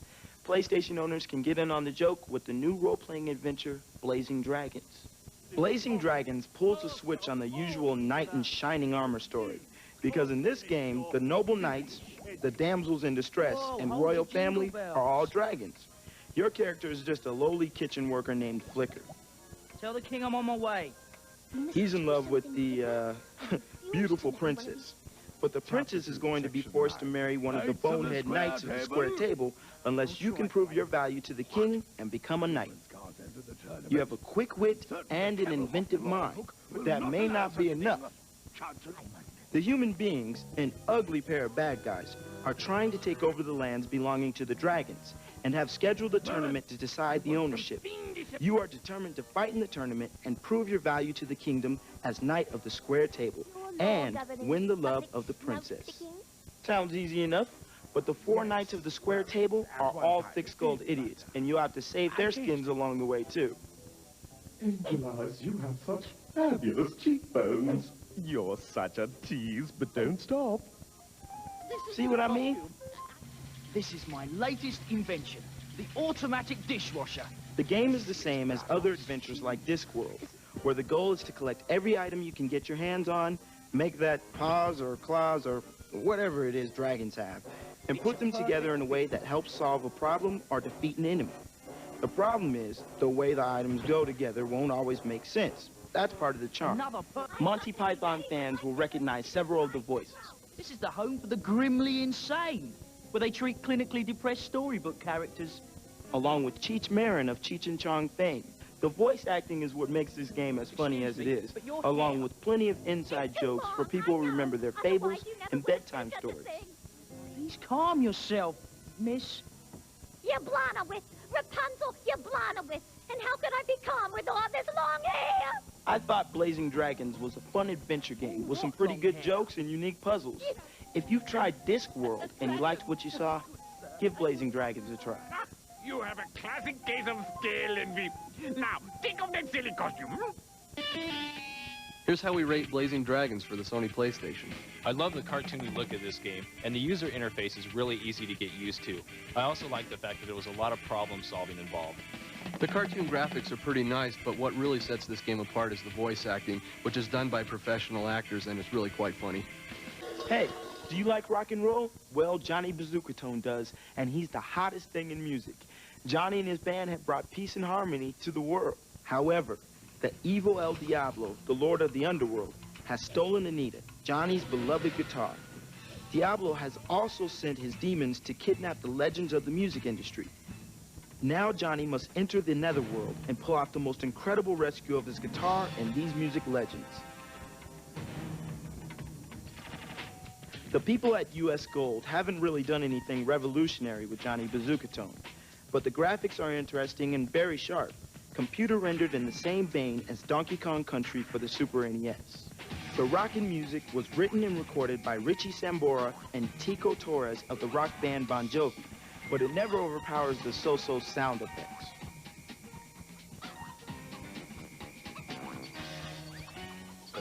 Mario World and Sonic the Hedgehog fans will be real familiar with the controls used here, since the mechanics are all about the same. Your primary weapon is a bazooka guitar which fires like a gun. Hey, that might be worth the price right there. Standard run and jump buttons are included, but Johnny does have the cool option of sucking up objects, which is a big part of winning the game. You can also hover by pressing down while in the air and shooting your gun. The physics might be questionable, but it sure is fun. Johnny B does have one problem. When you hold the run button down, you move too fast, which becomes a real problem after a few hours of gameplay. It's almost impossible to see what's coming, and you end up plowing into them at Mach speed. Let's be honest about it. This is one tough game, even for experienced platform gamers, and the reward may not be worth the difficulty. For those who have noticed a lack of this type of game on the new 32-bit console, Johnny Bazooka-Tone might be a pretty good way to pass some time. For most gamers, it won't offer enough rock and roll. Here's what we thought of Johnny Bazooka-Tone for the Sony PlayStation. The difficulty setting in this game is really up there, even for an expert gamer. And even though the sound is pretty good, the graphics don't stack up. I thought this game should have been called Johnny Boring-A-Tone. The graphics and control are decent, but the fun factor is virtually non-existent. This is a game that I would pass up. All right, listen up. I've got level codes for the strange but rockin' and rollin' Johnny Bazooka-Tone. These are the PlayStation version. To get to level 1, or prison, just start the game. Level 2, or hotel, enter the code AFLEAPIT. Level 3, the kitchen, enter teaspoon. Level 4, or hospital, enter sedation. And to get to level 5, the penthouse, enter the code they're nice. As a bonus, the code for invulnerability is PILCHARD. And for level select, enter KRISTIAN. Now that should keep your bazookas blasting. This is Interact's Eclipse Pad for the Sega Saturn. This is a nice looking standard controller with some extra options, such as programmable auto fire, a slow motion feature, an LED display, and an extra long cord. I typically like this kind of controller, especially when it has slow-mo and rapid fire built in. But the thing I don't like about this pad is it's a little too big for my hands and the design seems to be a little awkward. I thought this was a really nice controller, and it gives you the advantage over a regular Sega Saturn controller. The ability to use the slow motion and auto fire during any type of shooter game is something that I think a lot of gamers are going to enjoy. If speed is of the essence, we've got the game for you. The high-speed racer that blew away the arcades is now available on your Sega Saturn. Rev your engines and race with Sega Rally Championship. You're racing to reach the next checkpoint in the allotted amount of time. Sounds easy, but when you're racing at 100 miles plus, you don't have a lot of time to look at your watch. Start by choosing a Celica or a Delta, then choose from other car options. Everything from tires to transmissions are yours for the picking. Select a course. Remember, the desert sand is forgiving, the mountain curves are not, and it hurts when you drive into a wall at 99 miles per.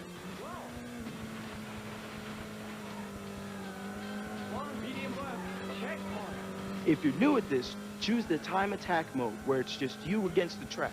Listen closely because you have a co-pilot telling you what's coming up. Down in the curves by decelerating or downshifting. You lose control when you use your brake. You can always choose your view.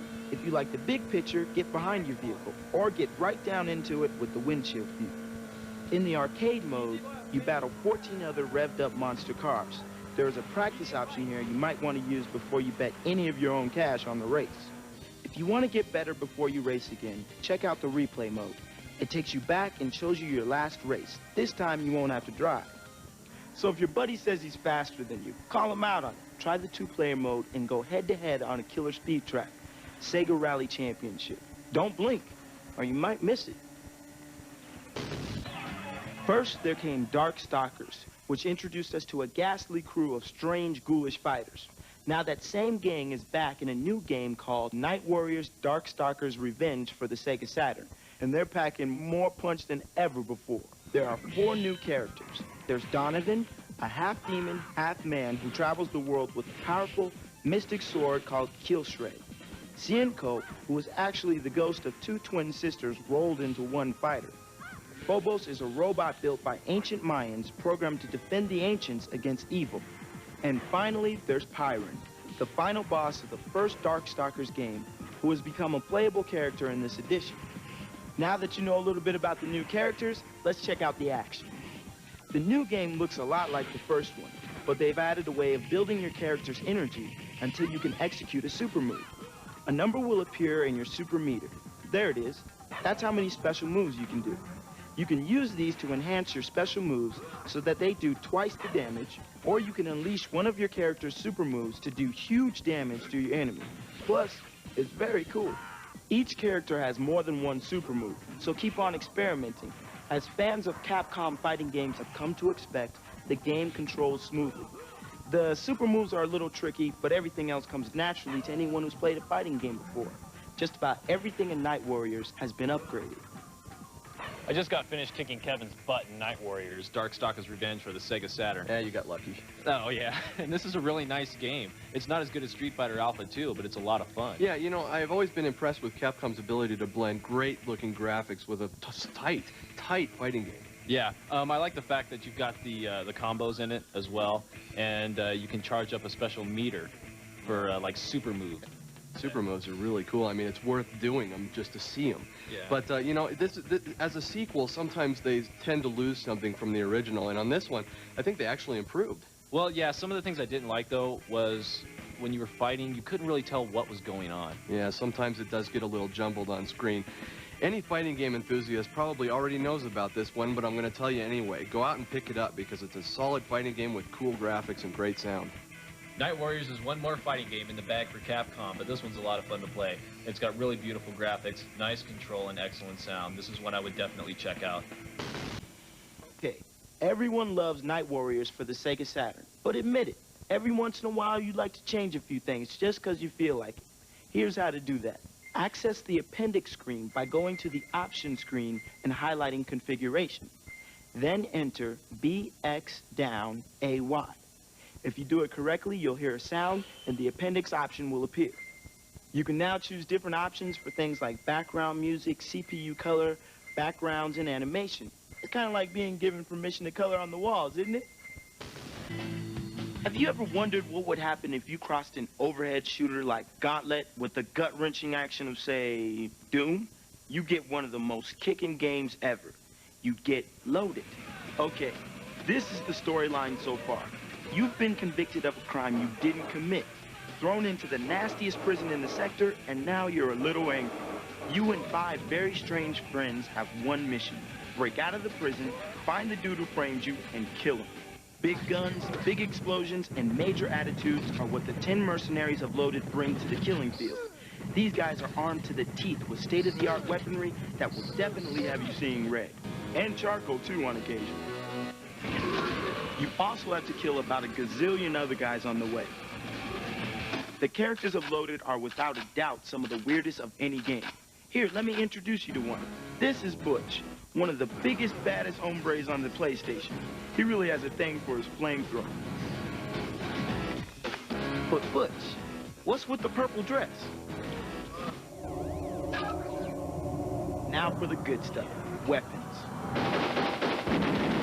Weapons can be souped up into incredible devices of destruction. Firing one might cause your surroundings to change dramatically, not to mention anyone who might be standing in the way. And for real destruction power, check out these special attacks.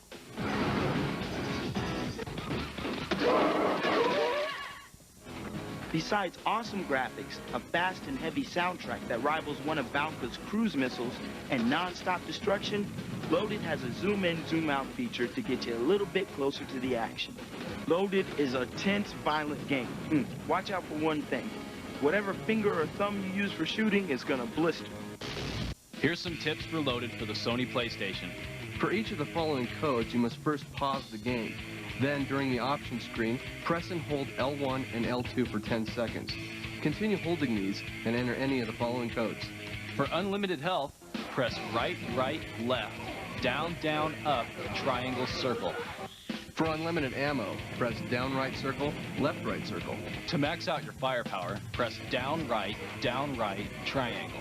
These features will then appear on the options screen, and they can be used at any time during the game. Try using the health option immediately after you've died. You'll become this walking mass of dismembered flesh and bones. You can't do anything, but it looks pretty cool. WipEout, the futuristic racing game originally released for the PlayStation, has now come out for the Sega Saturn. They didn't add any new features, but with smoother graphics and better controls, it might be better than the original PlayStation version. You're the pilot of an anti-gravity racing vehicle in the distant future. You'll have 4 styles to choose from, but WipEout is only partly about racing. You have a multitude of powerful weapons you can collect along the way to slow down your opponents and blast your way to victory. The tracks wind through interesting futuristic landscapes. After a while, they get to be the same thing over and over. But if you want to stay alive, don't bother with the background. There are tons of weapons and items to pick up along the way, but you can only carry one at a time. Oh, there is one problem. Your opponents get those weapons too. Fire your weapons and hit your turbo on the straightaways, not on the curves. Get used to using the air brakes to cause smooth cornering around turns, and then hit the gas going into the straightaway. At first, you might find the external view easier, so you can see what's going on, but the interior view will give you the feeling of really being there. The sound is dinky, and the music seems canned, but WipEout is a graphic and challenging racer. Here's our take on WipEout for the Sega Saturn. Well, they're doing something right at Sega because this version's a lot better over the Sony PlayStations. The controls a lot tighter, the graphics and sound are the same, but it actually feels like you're moving fast this time. I do really like this version a lot better than the PlayStation version, and it's because of the controls. The graphics and sound haven't improved, but racing fans are gonna love it. The U.S. division, makers of the XXL Sports Series, have finally gotten around to baseball, with bottom of the ninth for the PlayStation. This game uses the PlayStation's 3-dimensional capabilities, like they did Within the Zone and Goldstorm, and it makes for great realistic player movements. Play against the computer, against a second player, or set the computer to play itself and just sit there and watch. There's a training camp where you practice batting and pitching skills, an optional memory card which lets you save your season's play, and a general manager's option which allows you to trade players. You can even set pitching and batting to automatic or manual, perfect for players whose skills haven't quite reached the major league level. You don't get actual team names here, but you do get all the real players, including big superstars, complete with the image-mapped face shot. One of the really cool things here is that you get real pitching and batting styles specific to each player to maintain realism. When pitching, you'll see home plate from right behind the pitcher, and when batting, you'll see the action from the catcher's point of view. When there's a hit, the game switches to overhead view, and they've combined both hitting and pitching in the same screen. It's split horizontally across the middle so that both the pitcher and the hitter can see from their respective views. This makes it easier for a two-player game, and also helps from a batting standpoint as far as seeing the ball from the pitcher's perspective. Here's the pitch. A hard shot to third. The game plays very well, but batting might take some getting used to. To hit the ball, it takes more than just good timing. You also have to line up a target sight with the ball, so batting practice is almost a necessity. The play-by-play announcer does a very nice job. The action is called on time, and the voice isn't grating or intrusive. The music is weak, but this is a sports title, so it's not that important. What I do is play my stereo. Bottom of the ninth is for baseball fanatics who like the polygon graphics that many PlayStation sports games are heading toward. Here's how we rated bottom of the ninth for the Sony PlayStation. I think this is actually a pretty solid baseball title. The graphics and sound are adequate for the Sony PlayStation, but if you're not a big baseball fan, and I'm not, this won't change your mind. I still don't think they can get baseball games right. The graphics seem really artificial, and there's too much stuff on the screen for you to actually enjoy the game itself. I think this is a baseball game that you should pass up. Finally, a fighting game for the Saturn that looks, feels, and moves just like the arcade version, Virtua Fighter 2. It's a standard two-player, one-on-one fighting game, but it features 10 characters with different authentic martial arts techniques. Experience the power and lightning-fast speed of Jackie, the awesome spin kicks of Lao Chan, and the devastating power of Wolf Hawkfield. All of you familiar with the arcade version will remember those guys. Well, here's two new fighters guaranteed to pack a punch. Lion, very fast with a great sweep and head kick move, and Shun with flying combos and low attacks. The graphics are the biggest upgrade, giving the fighters a more realistic look. These guys can even have true-to-life shadows. Watch Lao's head. See how he follows his enemy as he jumps over him? One of Lao's better moves. Sega has given Virtua Fighter 2 additional modes, including Expert, Watch, Ranking, and best of all, a Team Battle mode. In Team Battle mode, pick your 5 best players to go against your opponent's best 5. You will then carry your damages into the next round. Here Lao finishes with a victory, but starts the next round with his battle scars. 1, ready, go! Watch mode gives the option of multiple camera angles, where you can view all of the player's special moves, a great extra tool. Controlling the action is easy because the game uses only 3 buttons, although some moves require a combination of keystrokes. And it looks great because the game runs at 60 frames per second, just like the arcade version. Virtua Fighter 2 won't give you flaming fist or projectile fireballs. What it does deliver is good old-fashioned flying punches and furious feet. If you own a Saturn, Virtua Fighter 2 is probably the reason. Codes, codes, and more codes. These are for Virtua Fighter 2, and they're going to allow you to play as Dural, access stage select, and change ring size. What more could you ask for? First, to play as the warrior Dural, get to the character select screen and press down, up, right, and then A and left simultaneously. Now you and Dural can really kick some butt. To get to stage select and ring size, go to the start screen and press up 12 times. Now enter the options menu and press R twice. You'll see this menu and all sorts of new options will now be at your disposal. Yes, it's true, these cheats are going to probably give you an unfair advantage. Hey, we're not going to tell if you don't. When the Saturn was released, one of the biggest surprises was Panzer Dragoon, a unique shooter in which you take the reins of a dragon and ride it through a bunch of really cool environments. Well, it's time to mount up yet again, Saturn owners, and enter the fantastic world of Panzer Dragoon 2. At first, your dragon doesn't have many powers at all. In fact, until you've got enough experience, it'll only be able to scamper along the ground. The graphics are more detailed than before, and the target area is larger. You feel as though you can move anywhere on the screen instead of being held to a certain course. This helps eliminate blind spots that keep you from seeing your attackers. Throughout the game, you can choose which path to take. Different paths contain different enemies. The attacks work in the same way as the first game, and you can still lock onto multiple enemies in one shot. But the dragon has more abilities this time around. His fire breathing will become more powerful over time, and the berserker attack will take out anything on the screen. But it takes time to restore the energy, so use it sparingly. And then there are the bosses. The bosses in this game are much better than the first installment. Many of them actually startled you when they first appeared. Giant airships, lumbering forest behemoths, and monstrous subterranean water creatures. The action and the graphics are great. For Saturn owners everywhere, it kept me glued to the screen until I defeated it. This is one shooter I couldn't pass up.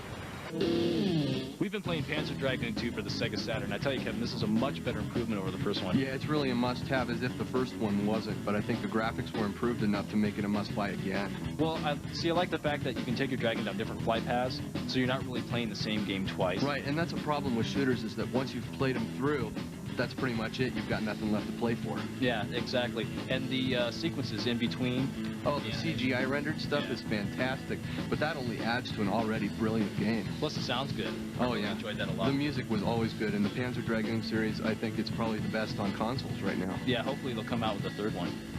At this point, I think anybody who owns a Sega Saturn had better go out and pick this one up. Even if you're not a shooter fan, you're going to fall in love with the phenomenal graphics and sound. Really nice graphics, great control, and killer end bosses make Panzer Dragoon 2 a sequel you definitely got to get. Fans of the original are going to love this one, and this is a game that you should definitely pick up. For all you knights trying to save your sleepy princess, we've got a few tips for Clockwork Knight 2 on the Sega Saturn. For a stage select screen, choose Part 2 from the main menu. Then when the Clockwork Knight 2 logo appears and the words Press Start button are flashing on the screen, enter right, up, left, up, right, up, down, up, left, up, left, up. Use the directional control and the Z button to select which stage you want.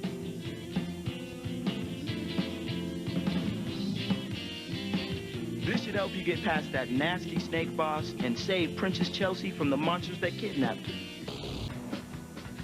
If you've been to an arcade lately and you noticed a large crowd surrounding a game, chances are it's either the latest fighting game or they're checking out Virtua Cop. Why not avoid the crowds and play it at home?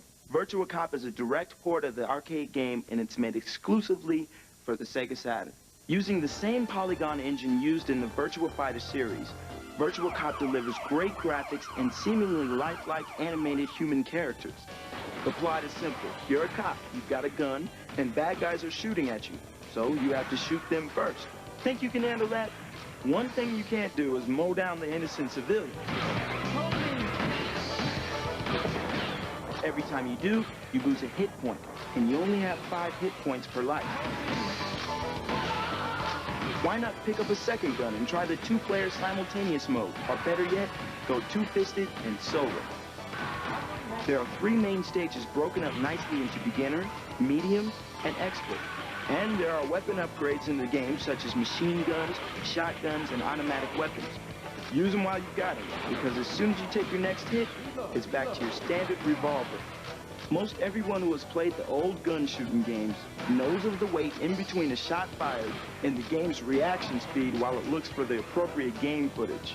Aside from the quick animation advantage of Virtua Cop, the best feature is being able to hit a villain with multiple shots and the villain reacting to each hit.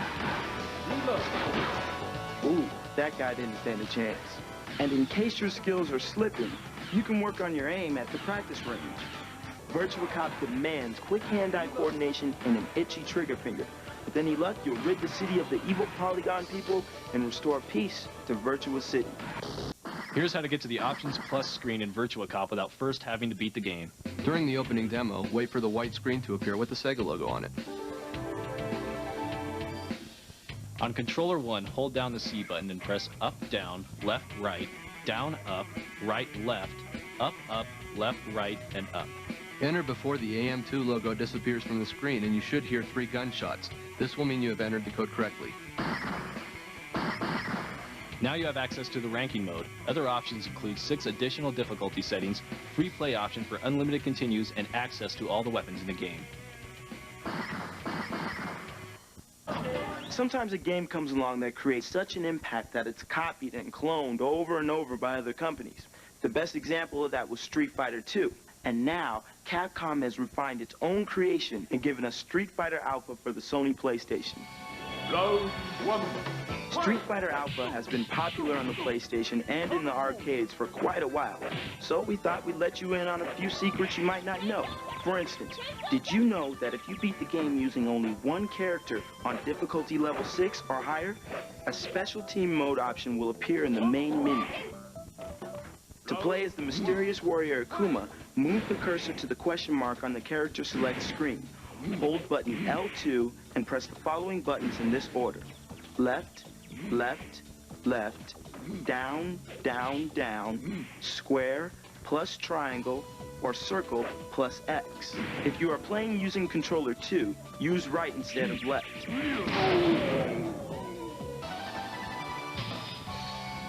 To play as secret character Dan, hold button L2 and move to the question mark on the character select screen. Then press the following buttons in this order. Triangle, square, X, circle, triangle. Try changing the order of the square and the circle buttons as well. At the character select screen, move the cursor to the question mark. Hold button L2 and press the following buttons in this order.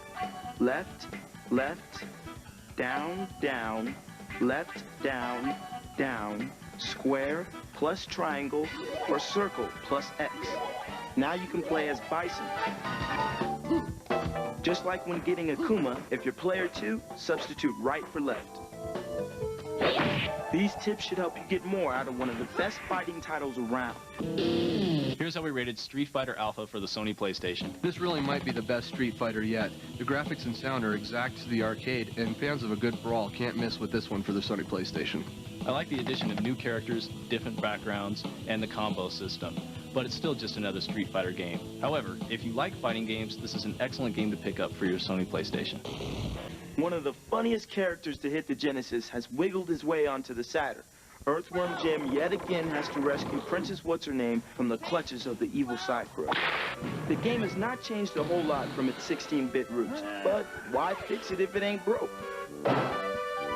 They've thrown a few new tricks into Jim's backpack, and he's sure to need them all in this hilarious action platform game.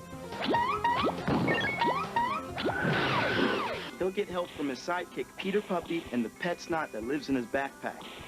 Whoa! Whoa! Whoa!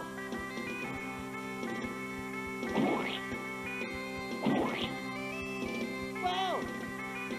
Way cool! Just like the original, the best part about Earthworm Jim 2 is the wackiness. Whoa!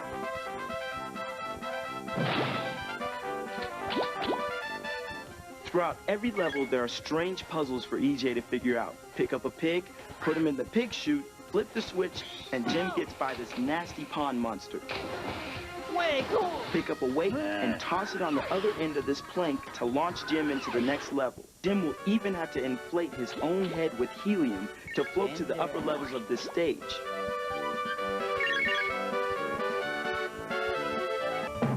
Cycro never lets up. He'll even take to tossing puppies out a window at you. And it's up to you and your giant marshmallow to bounce them across the street to Peter Puppy, or they'll hit the ground hard. Let that happen too often, and Jim will get mangled by his unhappy parents. Son of a... Wow, wow! The funniest part about Earthworm Jim 2 is the animation. The way Jim interacts with the levels will often make you laugh out loud. Well done. With the evolution of 32-bit games, good old side-scrollers have sort of become historic. So if you love side-scrolling action games and there just haven't been enough for you lately, Earthworm Jim 2 will provide lots of action and plenty of laughs. Here's what we thought of Earthworm Jim 2 for the Sega Saturn. Earthworm Jim 2 has good graphics, nice sound, and great controls. But on the average, it's still just another decent side-scrolling action platform game. Yeah, this is really the same kind of thing that we saw in the Genesis, and it's a sequel to a Genesis game. It doesn't take advantage of any of the Saturn capabilities, but if you want a solid action game, this is it. If you had a video game called Theme Park, what do you think it'd be like? Smashing your friends in bumper cars, being tossed around on various rides, finding your way through the funhouse? Well, not exactly. In this new simulation game for the PlayStation, you get the chance to be in charge of an amusement park. You win the game by creating the biggest, most exciting, money-making park in the world. You are in charge of everything in the park, from the parking lot to the main entrance to the food stands, and especially the rides. That's the best part, designing the rides, jumping in them, and taking them for a spin. Most people would find theme parks similar to, say, SimCity, because you have so much managing to do. That's what this game is all about, making all the decisions you need to make to run a successful theme park. It's a different kind of game. It's relaxed, it requires lots of thought, and it takes lots of time to figure things out. Kind of like homework. Ooh. 3DO owners were the first players to get a shot at high-tech capture the flag and return fire. Now PlayStation owners can relive those old memories of summer camp, now with advanced military weaponry. The graphics are way better, but return fire isn't about graphics. It's about vehicles and weapons. That's where the fun is. You can drive an all-terrain Hummer just like Arnold Schwarzenegger, not to mention a tank, a helicopter, and an armored support vehicle. Each vehicle has its own strengths, and it's wise to learn the best way to use each one. If you need to know what your enemy is up to, send out your helicopter for recon. Bring in the tanks to clear out walls, gates, buildings, and whatever else gets in your way. When you've located the other side's flag, get your Hummer and retrieve it. You can even use the other team's supply depot to resupply your vehicles. The game is most fun with 2 players. Take on a friend, or an enemy. When you've finished a round, you'll get a different animation sequence and a password save code, and you'll need it, because this challenging game isn't one you'll beat in one sitting. Return fire for the Sony PlayStation.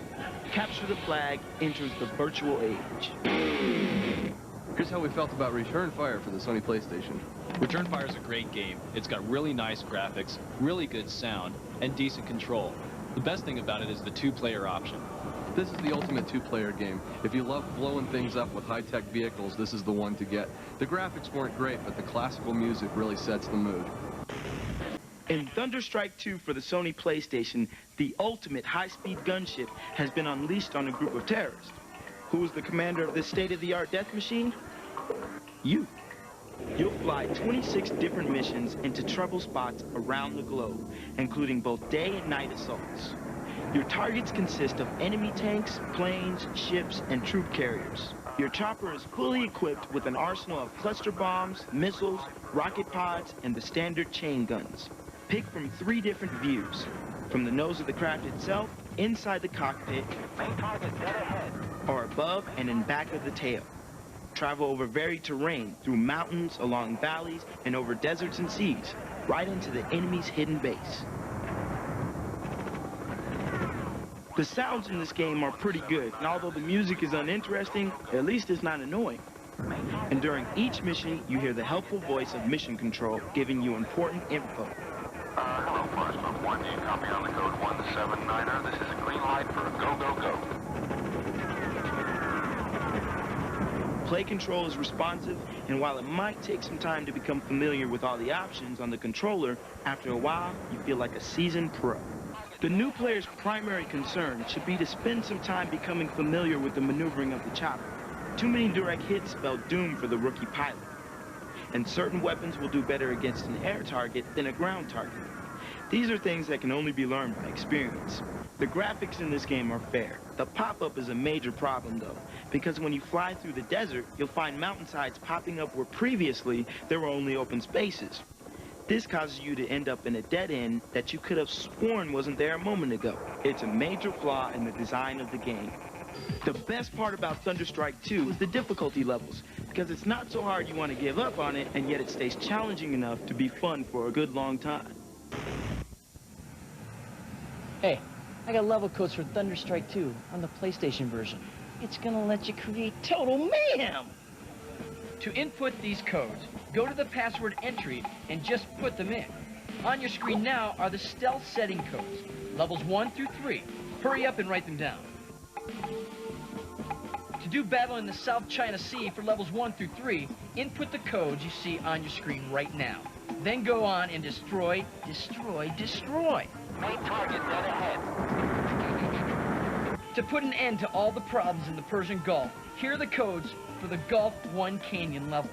And then to end the whole thing, just enter what you see now. Hey, that should keep you weapon warriors happy for a while, but listen, you didn't hear that from me, okay? Get ready, sports fans, because JVC has brought the genre of the 3D polygon fighting game to boxing. In center ring boxing for the Saturn, you'll fight your way up the ranks to become the world champ, or the palooka that almost was somebody. First, you'll need a fighter. Use one of the preset boxers or create one of your own. Pick your fighter's look, style, physical attributes, and different skills. What you choose really makes a difference in how your guy or your gal performs in the ring.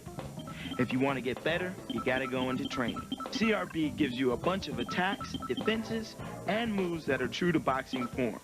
The effectiveness of your punches and your defense is naturally determined by the attributes of your fighter and by the skills of your opponent.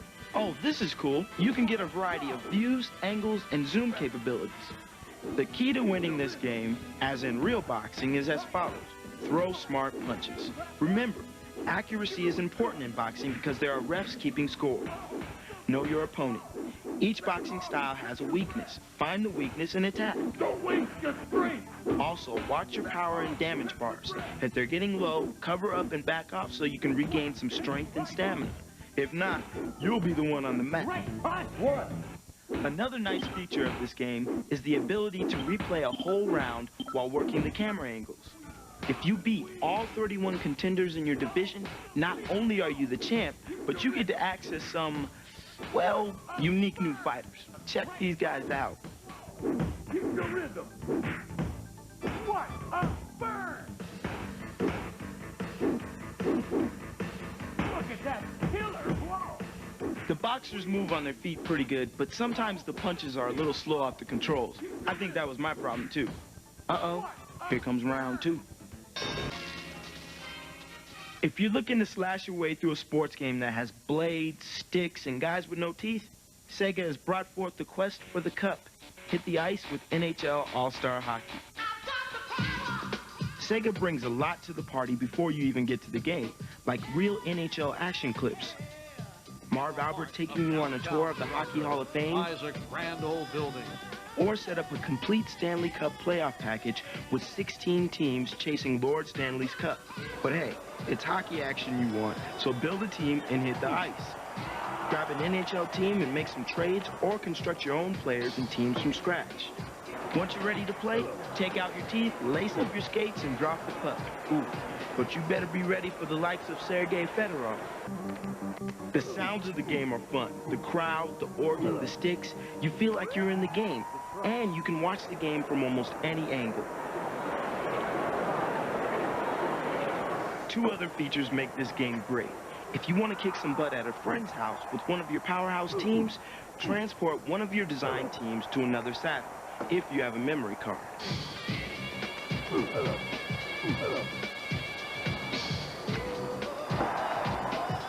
Also, if you have a huge couch and the proper controller accessories, NHL Hockey can handle up to 12 players at the same time. Everyone picks a player and the rest is ugly. In NHL All-Star Hockey for the Sega Saturn, enter this code to get bouncing pucks. Start a new game, and at the intro screen, press and hold simultaneously X, Y, Z, L, and R. Then, during the national anthem, press and hold simultaneously X, Y, and R. If you want to play the game with upside-down players, start a new game, and during the intro screen, you'll once again simultaneously press and hold X, Y, Z, L, and R. Then during the national anthem, simultaneously press A, Y, and Z. You remember those Alien movies, don't you? You know, with Sigourney Weaver as Ripley, an officer on the Nostromo whose crew was killed by alien life forms? Well, now Alien is a game for the PlayStation, so now you can put yourself where you always wanted to be, in Ripley's shoes. In this game, you see everything the way Ripley sees it. It's Doom-style action at its finest. Running through darkened corridors, you'll face many alien life forms. But that's not all you'll face. Just like in the movies, the mysterious company wants to sneak some of these aliens back to Earth for research, and they sent Space Marines and other officers to try to stop it. Since you've got space monsters and Earthling bad guys to deal with, you'll want to find more advanced weaponry at the abandoned bases and in the darkened tunnels. You'll start this adventure with only a 9mm Beretta, and that's not gonna cut it. Soon you'll grab a shotgun and a flamethrower. Eventually you'll have more weapons than you can carry. Be careful and conserve your ammunition. Taking on 2 aliens with a dirty look and an armload of empty weapons is not a formula for success. Some of the levels come straight out of the movie series, but most of them are new. It'll take some exploring before you know where you're going. You'll also find other useful stuff like an auto mapper, which automatically tells you where you've been. Look for other armor too, like this acid vest, because these areas are infested with bugs and you need to exterminate them. It's fun to interact with the scenery, but don't get caught gawking. If you don't pay attention, you could get killed. Game over, man. Game over. Here's how we scored Alien Trilogy for the Sony PlayStation. I'm a big fan of the Aliens movie, so I was hoping for a lot from this game, but the graphics didn't stack up to others of this type. Even though the music was okay, I wasn't thrilled. The graphics in this game are so bad, I was hoping the aliens would kill me. The control was really good and the music was nice, but it's not something that I'm going to recommend. Sony PlayStation takes simple fighting games into a new high-tech dimension with an odd little game called RoboPit. Now, you don't just pick different fighting characters. You build your own robot and pit him or her or it against other fighters in the pit. You can select different bodies, different feet, and even different faces, and then equip each arm with a weapon. When starting out, you'll probably have pretty good luck with something simple, like the punch and the crossbow, which give a good mix of short and long attacks. There are hundreds of other robots to compete against, each with different weapons and different builds. They've got them with springs or even tank-like tracks for feet. With each victory, you'll rise in the ranks and be able to fight against more and more powerful enemies. And when you win a battle in RoboPit, you're allowed to take one of your defeated enemy's weapons. But if you lose, your enemy gets to take one of your weapons. Before each match, you can change your weapons from the list of those you've acquired so far. If you're fighting an opponent who focuses on missile attacks, a good strategy would be to use infighting weapons like punches and sword-shield combinations. Just like most 3D fighting games, you'll be able to knock your opponent over the edge of the ring. If you're taking too much damage, try to trap your enemy against the edge and knock him off for the win. RoboPit is a simple game to learn and it's easy to play. So if you feel like burning up some time with a unique game, give it a try. Here's how we felt about RoboPit for the PlayStation. This game is like Jumping Flash on steroids. It's got really nice control, great graphics, and excellent sound. This is a game that I would recommend to anybody. I wasn't sure whether I liked this or not, but I think it got repetitive enough that I can say no. The graphics were fine and the action was fine, but I think you'll get bored. Check it out, I got a killer Twitch tip for you for Alien Trilogy. It won't allow you to kick some extra butt, but it's gonna help you play on any level you want to. Go to the password screen and enter the password GOLVL, followed by a number from 0 to 34. For example, to start at the game's final stage, enter GOLVL34. Highlight Accept and press the X button. The words Cheats Activated will appear on the screen. Now quit to the title screen and select Start Game, and you'll begin at the level you've chosen. Check out the game's ending scene with GOLVL35. It's pretty twitchy.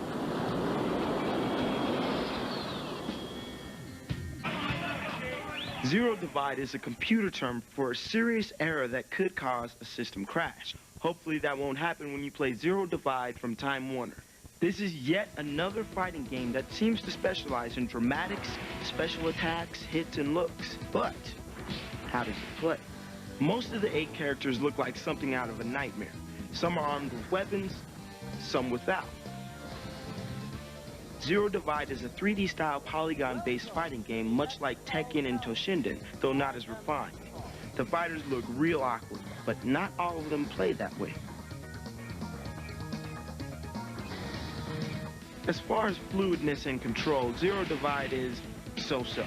Though most of Zero's fighters are of humanoid form, there are a couple, Draco and Tau for instance, that look like a dragon and a scorpion.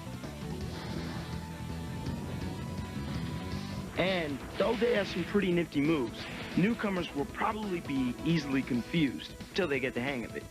Most fighting game fans will be able to pick up a controller and get a majority of the special attacks off without any help.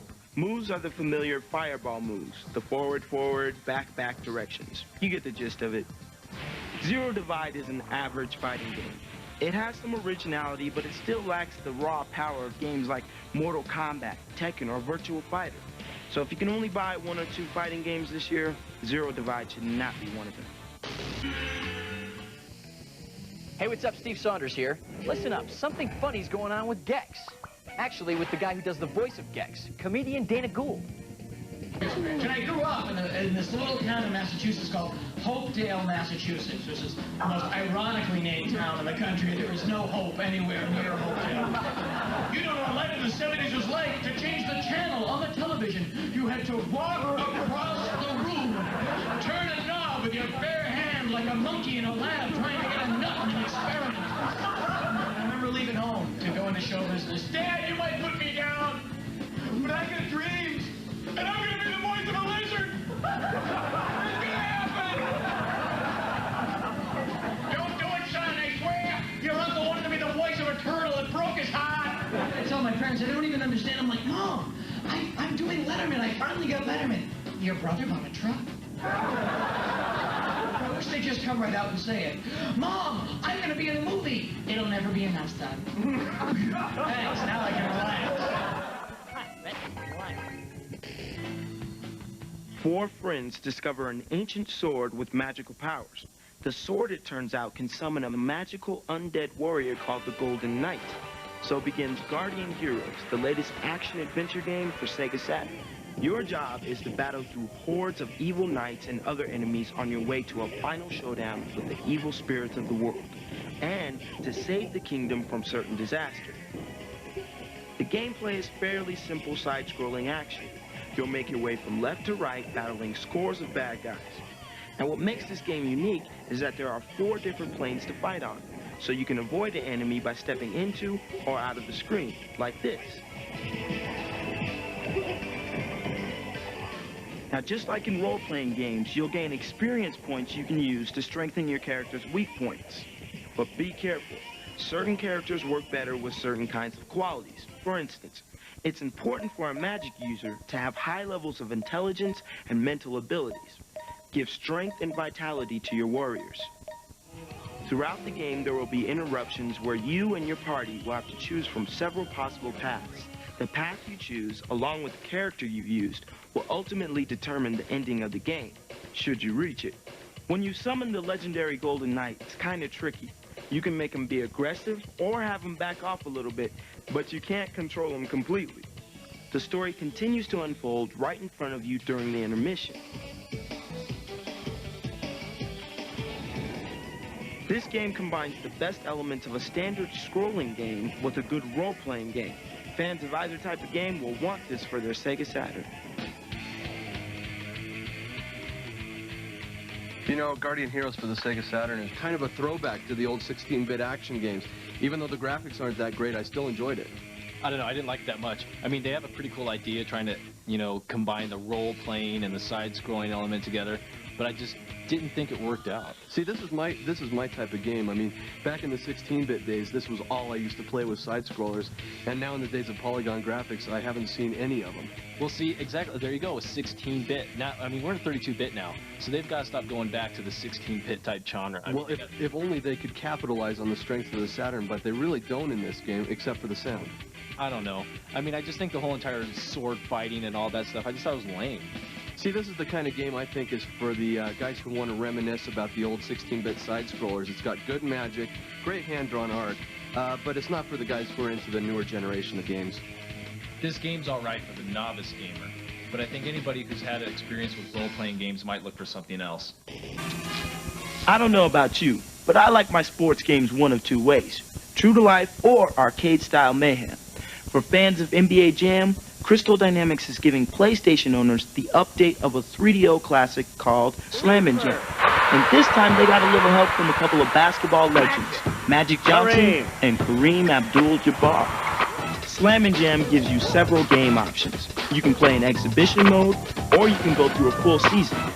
But Slam and Jam isn't about stats. It's about getting air and dunking over somebody.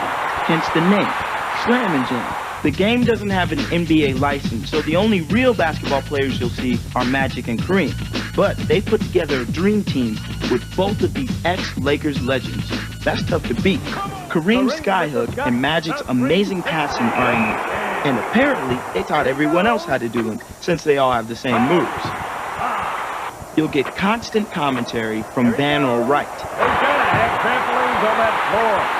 Many of you know him from Music Television's Rockin' Jock B-Ball Jam. His running commentary is designed to spice up the game a bit, and many of his comments are pretty funny, but they tend to be repetitious. If you're really putting it to the opposing team, some players will bring the thunder to the rack with a monster jam that shatters the backboard. Slam and Jam 96 with Magic and Kareem is a cross between the arcade-style basketball of NBA Jam and the 5-on-5 basketball simulators like NBA Live 96. So if you like your basketball action fast and furious without the stats, then strap on your high tops and take it into the paint with Slam and Jam. Here are our thoughts on Slam and Jam 96 for the Sony PlayStation. Well, the fun factor is definitely there, but then again, so's the difficulty. The graphics are nice and the control is really good, but sometimes the perspective makes it kind of confusing. As a basketball fan, I hated this game. It's got no licensed teams, no true basketball strategy, and it ends up living up to its name, Slam and Jam. That's all you do. Amok is the latest 3D futuristic blast-em-up from Scavenger.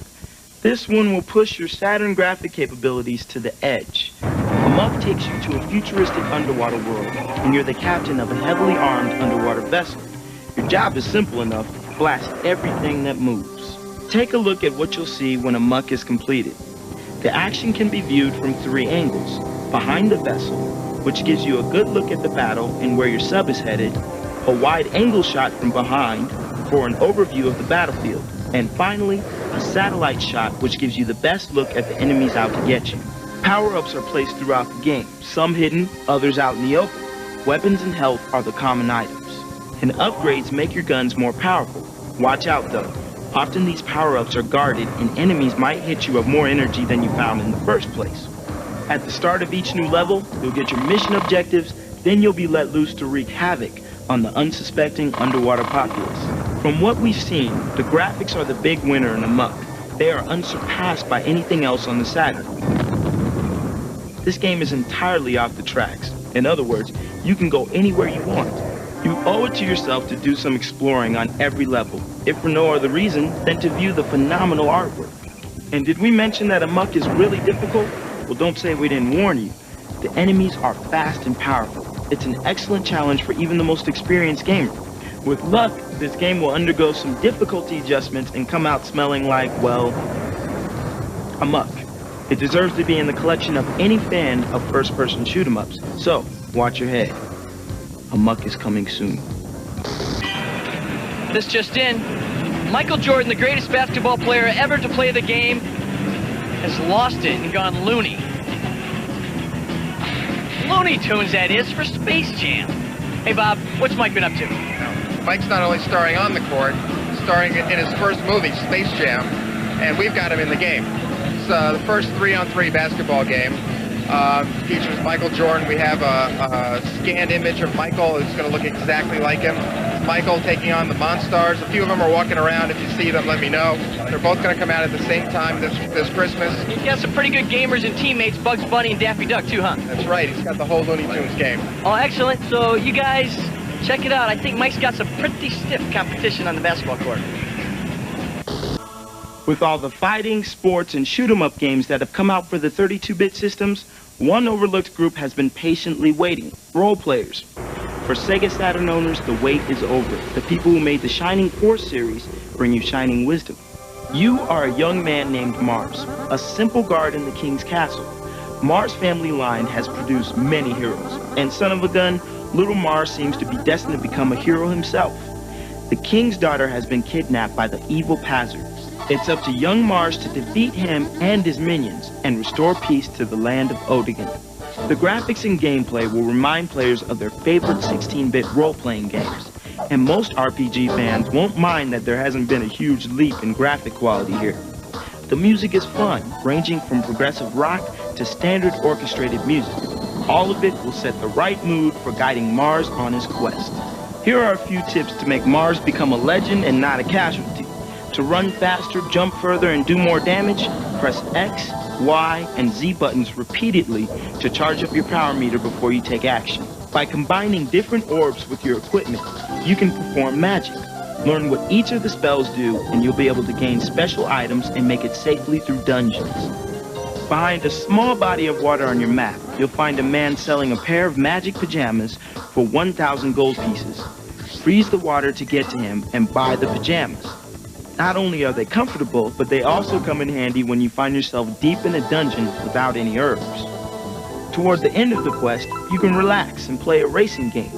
Find the Daytona USA item and equip it. Go to your grandfather and he'll allow you to race on a special racing track. If you consider yourself an expert at role-playing, Shining Wisdom might seem a little short, but it does have a good storyline, dungeons filled with tough enemies, and plenty of interesting items. With a little humor thrown in to keep you smiling. We're checking out Shining Wisdom on the Sega Saturn, and, you know, it's been a long time in coming, but finally some of these 32-bit systems are getting role-playing games. Yeah, I mean, a lot of people have complained, you know, where's the role-playing games, you know, so they're finally starting to spit them out. And this is a pretty decent title, actually. I mean, it's a little like Legends of Zelda combined with Final Fantasy. Yeah, I mean, it's good. It's got a good plot, and you're right, it is a throwback to some of the 16-bit role-playing games. That's the problem, though. The graphics, I thought, were pretty plain for a 32-bit system. Yeah, they need to, I mean, they've got a 32-bit system, they need to really soup it up. Yeah, but I thought the magic was interesting. There weren't a variety of weapons like there were in Zelda, though, and that was what I really missed. Yeah, well, it had a good plot, you know, and the graphics were really nice. But there's just some things that they need to work on, like the fighting, for instance. Yeah, I think any role-playing fan is dying for a role-playing game for their Saturn, and this is going to fit the bill. It's got good graphics and great sound, but you might find yourself wanting a little more. I think so far this is the best role-playing game out yet for the Saturn. Shining Wisdom has really nice graphics, good control, and excellent sound. They just need to work a little bit on some of the fighting sequences.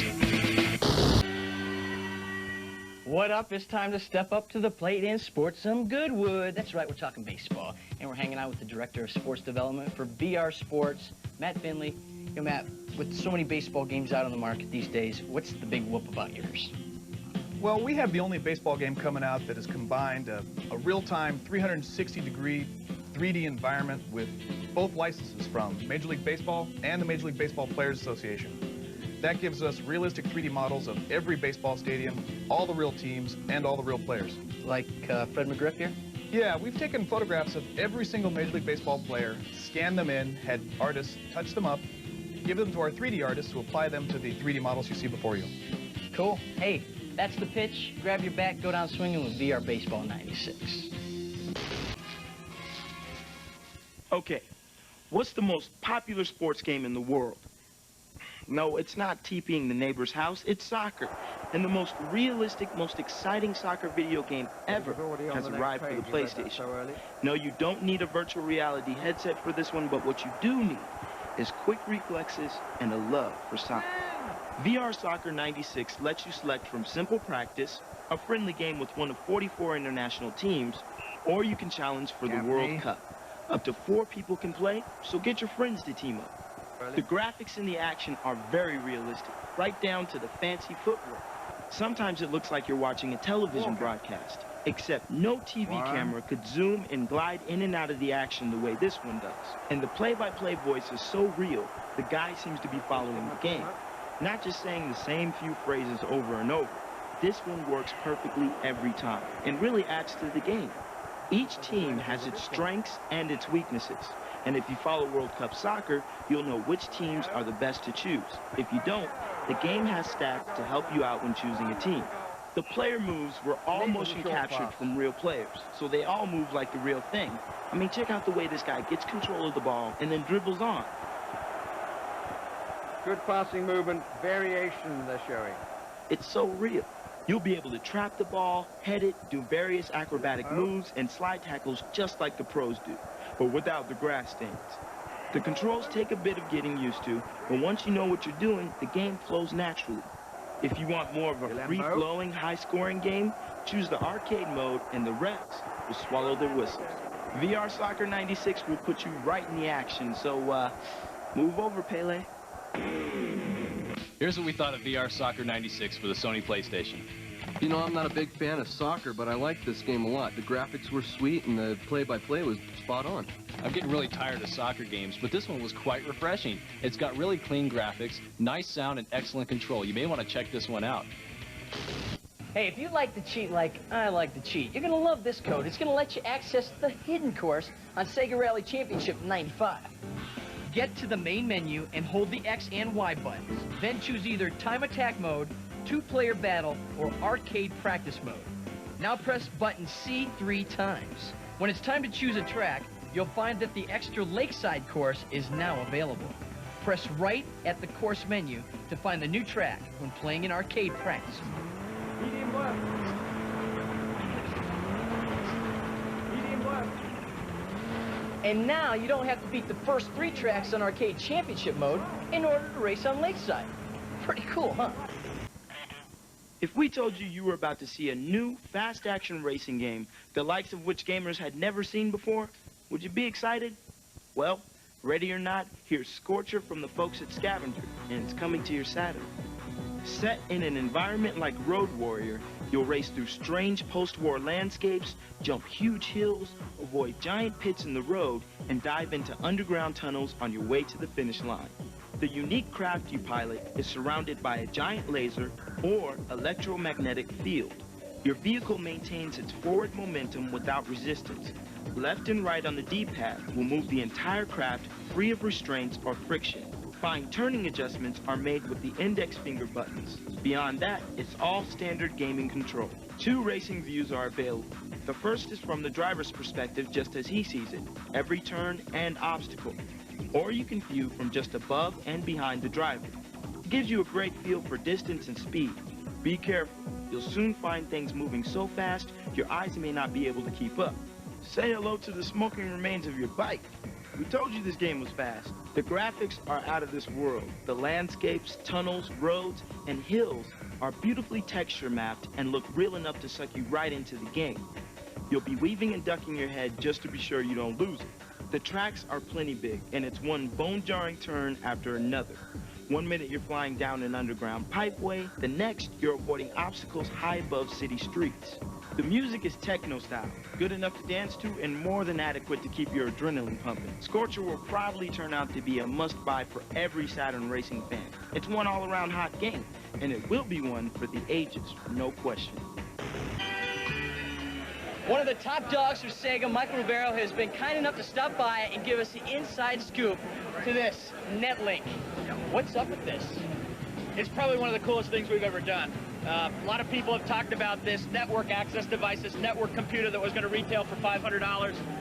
The big guys have been talking about it, but it took a game company, it took Sega to make it happen. The Sega Saturn Netlink will retail for under $450, and it'll give people all over the world the ability to access the internet. Well, wait a second. So if I don't have a computer, will I be able to access the internet? Absolutely. You'll be able to do everything you can do on a computer, plus something that you can't do right now for under $2,000, and that's play games over the internet. Wow, so wait, let me get this straight. So I'll be able to play games with my little brother back east? Absolutely. Living out here? Yeah, you'll be able to play games with your little brother back east. You'll be able to play games with people all across in Europe and Asia. It's that kind of system. Hey, Josh, if you're watching, buddy, get ready. We're gonna go at it. King of Fighters 95 brings together the most famous characters from the 2 most popular Neo Geo fighting game series, Art of Fighting and Fatal Fury. In fact, they've thrown in a few new fighters to sweeten the mix. The goal here, just as the name indicates, become the King of Fighters. There are several ways to make a run at being the king. Play a standard game versus computer-controlled opponents. This pits you against a random selection of fighters until you reach the final boss. The other option allows you to fight your way through every single character in the game, a grueling task. Naturally, you'll be able to take on a friend. But where the game really shines is the team battle.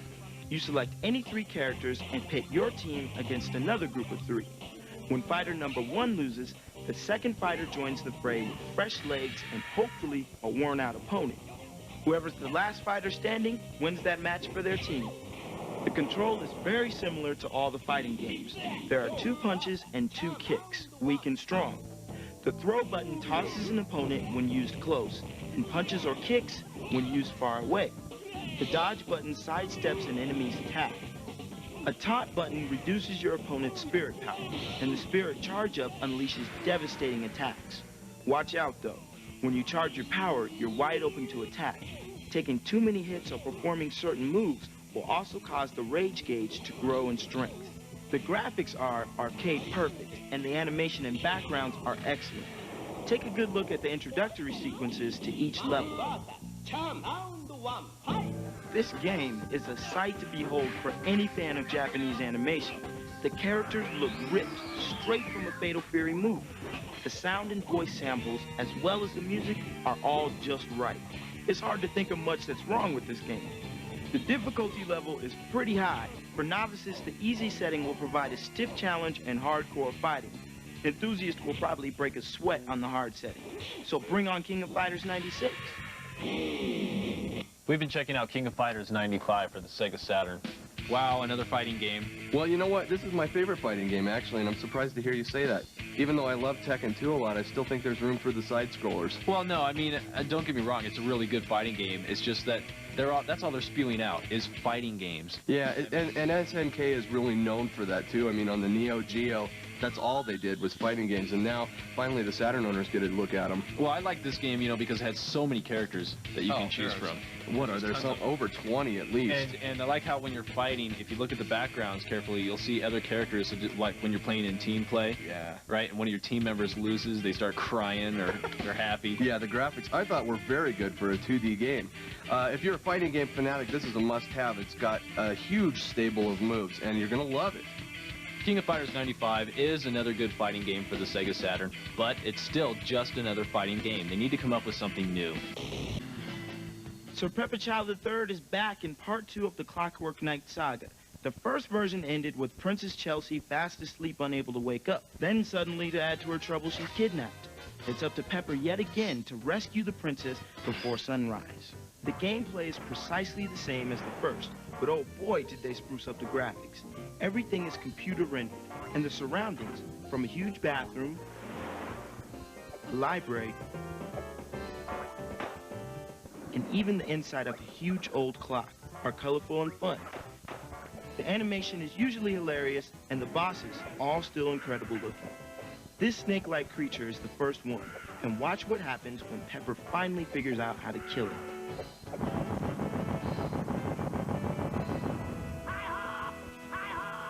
The music has the same old bouncy, goofy style as before, playing under Sir Pepper Chow's constant, determined, busy march toward the rescue of Princess Chelsea, hacking to bits anything or anybody that stands in his way, or bopping them with a huge red polka-dotted egg. Just like with the first Clockwork Knight, you have to look everywhere for certain secrets and certain treasures, occasionally going through the same section more than once. Throwing stun enemies will help you get rid of multiple enemies at a time. If something on screen looks suspiciously different from the rest of the objects, such as a weird colored block or book, it's a good idea to try moving it. You might find yourself rewarded with extra time or energy. Clockwork Knight 2 is every bit as fun and more challenging than the first edition. Now, I know you're too sophisticated for a game about kids' toys, but check this one out. It's one of the best scroller adventure games out there. Here's how we felt about Clockwork Knight 2 for the Sega Saturn. I really like this game a lot. It's got some pretty cool graphics, okay sound, the control's kind of goofy, but overall it's a lot of fun to play. This game is acquired taste, and I think if you played the original, you probably will come back for more. I wasn't thrilled with the first one, and the graphics were just a little too cartoony for me. Role-playing game fans have always felt neglected because 32-bit consoles have not seen much in the way of quality RPGs. Well, your cries have been heard. Working Designs has released a role player of epic scale. Dragon Force is just what the doctor ordered for Saturn owners. Welcome to the land of Legendra, where you choose up to 8 different warlords, each with his own history and storyline. Your goal is to build up forces and recruit other generals in order to conquer the lands. It's really a combination RPG and strategy war simulation. The array of soldiers available runs from knights to samurai and even the undead. Now, if all your soldiers get killed, the generals will jump in and fight to the death. You command their every move. The bulk of the game is played in an overhead map view of Legendra, with towns and castles dotting the landscape. Battles will break out when you attempt to seize these villages or when opposing forces try to take over your troops. The battle scenes take place from a side-on view. Your troops are on the right, the enemy is on the left. Now, during the battle, you pick the camera angle to view the fighting from. By your command, the camera will follow the battle itself, which is a very cool feature. The Japanese-style cinemas and characters are well drawn, and the in-game graphics are clear and entertaining, and the music works well. It's never intrusive and always frames the action.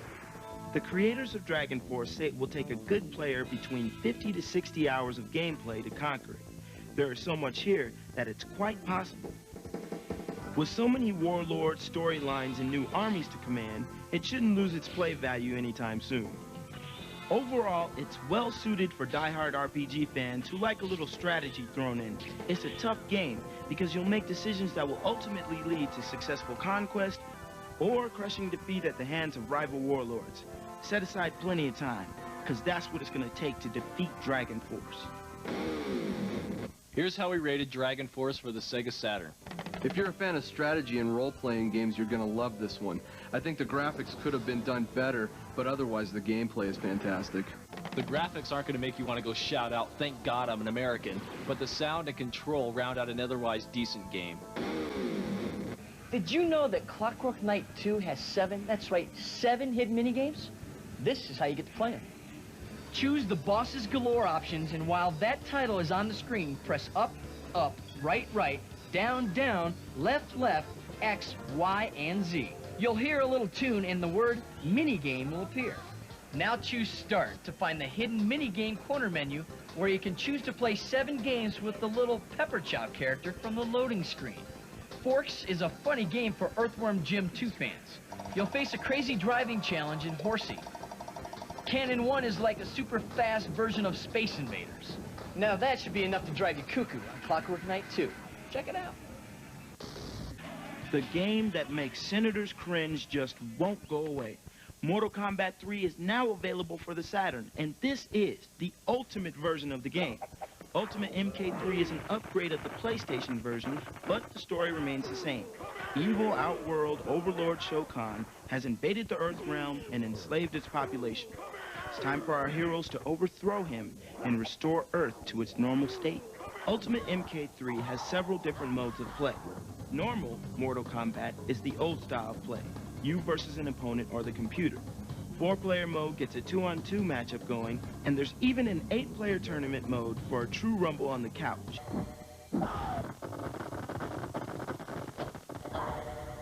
You'll find every character that's ever been included in any version of Mortal Kombat, including 3 hidden characters, Sub-Zero, Ermac, and Molina. They can only be accessed by entering a secret combat code at the appropriate screen. Be patient, we're working on it. Aside from the 3 hidden characters, there are 19 selectable fighters to choose from. Scorpion, Jade, Reptile, and Katana are new to this version, but made previous appearances in either the original Mortal Kombat or MK2. There are even new level backgrounds for all the new characters. If you remember the moves you picked up in the arcade, you'll feel right at home. That's because they haven't changed much on the Saturn. Now, some of the moves are pretty tough if you don't have a joystick, so you may want to grab one for this brawler. About the only thing that hasn't improved are the fatalities. It seems programmers are running out of ideas for finishing moves. Even though they're smooth and easy to execute, they've become pretty ridiculous. If you've stuck with the Mortal Kombat series this far, you'll eat this one up. The graphics are clean, and all the sounds and music from the arcade version are present and accounted for. For the arcade combatant, it doesn't get any better on a console system. If you're a fan of hockey, NHL Powerplay 96 by Virgin is a sight for sore eyes. It's got great action, lots of extra features, and a play-by-play announcer who actually sounds like he's at the game. Calgary goal, scored by number 10, Gary Roberts. It features 4 play modes. There's an exhibition mode for practicing your playmaking and shot selection, Full season mode takes you through all 80-plus games of an NHL season on your way to try for the Cup, or you can skip the season and head right to the Stanley Cup playoffs. For World Tournament mode will pit you against the best teams in the world. Up to 6 players can get into the body, checking with an optional multiplayer adapter. And that's really where this game is at. There are game options galore, covering everything. Penalties, complete season stats, coach a team rather than play the game, audio controls, editing lines, changing goalie control, and yes, the mandatory controller setup. The in-game graphics are fair. There isn't a lot of fun stuff to look at, but what is here is clean and easy on the eyes, which is what really matters in a game that moves this fast. Noticeably missing here is camera angle control. The camera pans and zooms on its own throughout the game, but it's rarely intrusive or badly placed. The pace of the game is slower than other hockey titles, but for the game player who prefers the strategy of a 5-on-4 power play or the slowed-down checking style of Colorado Avalanche, it's just fun. The music is always very good, reminiscent of a television broadcast, and it's enhanced by the excellent play-by-play announcer. He always follows the action perfectly, and the commentary is never overdone. He announces not only the player's number, but their name and also their assist and goal scores. Hockey fans will be sad to hear that there is no fighting in this game, and there aren't any interesting end-of-period animations, but the redeeming qualities should far outweigh these minor gripes. For anyone that has followed the hockey season and has the Hockey Jones, it's going to be tough to get disappointed by NHL Powerplay 96. It's a great game with every licensed team and player. The world teams put it right over the top as far as team selection and stats. This should keep hockey fans busy for quite a while. We've been checking out NHL Powerplay 96 for the Sega Saturn. Unlike NHL All-Star Hockey, which looked like an 8-bit game, this one's a lot of fun to play. Yeah, I mean, at certain times during the game, I felt like I was actually watching a TV broadcast because they motion captured all the players, so they look realistic. Yeah, and the announcer seems to know every single name of every single player in the game. And that's really amazing because it's got the world teams in it, too. I mean, that's a lot of memory to use up for names. Yeah, but it is kind of hard. I thought it was hard to score a goal, though. Oh, definitely hard. I mean, I got to the point where I had to pull the computer goalie away from the goal to score any goals. Oh, so that's how you're beating the computer all the time. Exactly. If you're a hockey nut like I've become, you're going to love the TV-style graphics in this game. The play control is great. It's a solid hockey title. This is definitely a lot better than NHL All-Star Hockey. The graphics are really nice. The sound is excellent. It is kind of hard to score a goal, but I think you're going to have a lot of fun with it. How about some fun ways to make NHL All-Star Hockey for your Saturn a little more interesting? For all these codes, you want to start the game in any mode. Press L plus R plus X plus Y plus Z simultaneously. Then release the buttons. Now when you hear the national anthem, you'll be able to enter the following codes. Press L plus R for giant players. A plus B for short players. Press A plus X for a black hole at center ice. Now a puck left untouched will slowly be pulled into the center of the rink. So who says you have to be so serious when you're crashing the boards in NHL All-Star Hockey? Quite. Here's the deal. You are Detective Edward Carmody. Your mission is to find the kidnapped little heiress and return her to safety. So first, you blast your way into a haunted mansion. Hell's Kitchen, they call it. Make your way past a crew of bad guys from your standard evil thugs to out-of-this-world creatures. When you kill a bad guy, you might get a piece of the puzzle you didn't have before. Take constant inventory to be sure you have the best equipment for the job. Sometimes your supplies will surprise you. Like here, you probably thought the newspaper was for reading, but combine it with the pipe cleaner you found, and you got the tools you need to get into a passageway. Another power-up you'll need to locate and use is the flask. Now, I don't know what's in it, but it makes you feel better. CD quality sound and great graphics add to Alone in the Dark's spooky atmosphere. This is a big game that takes a lot of time.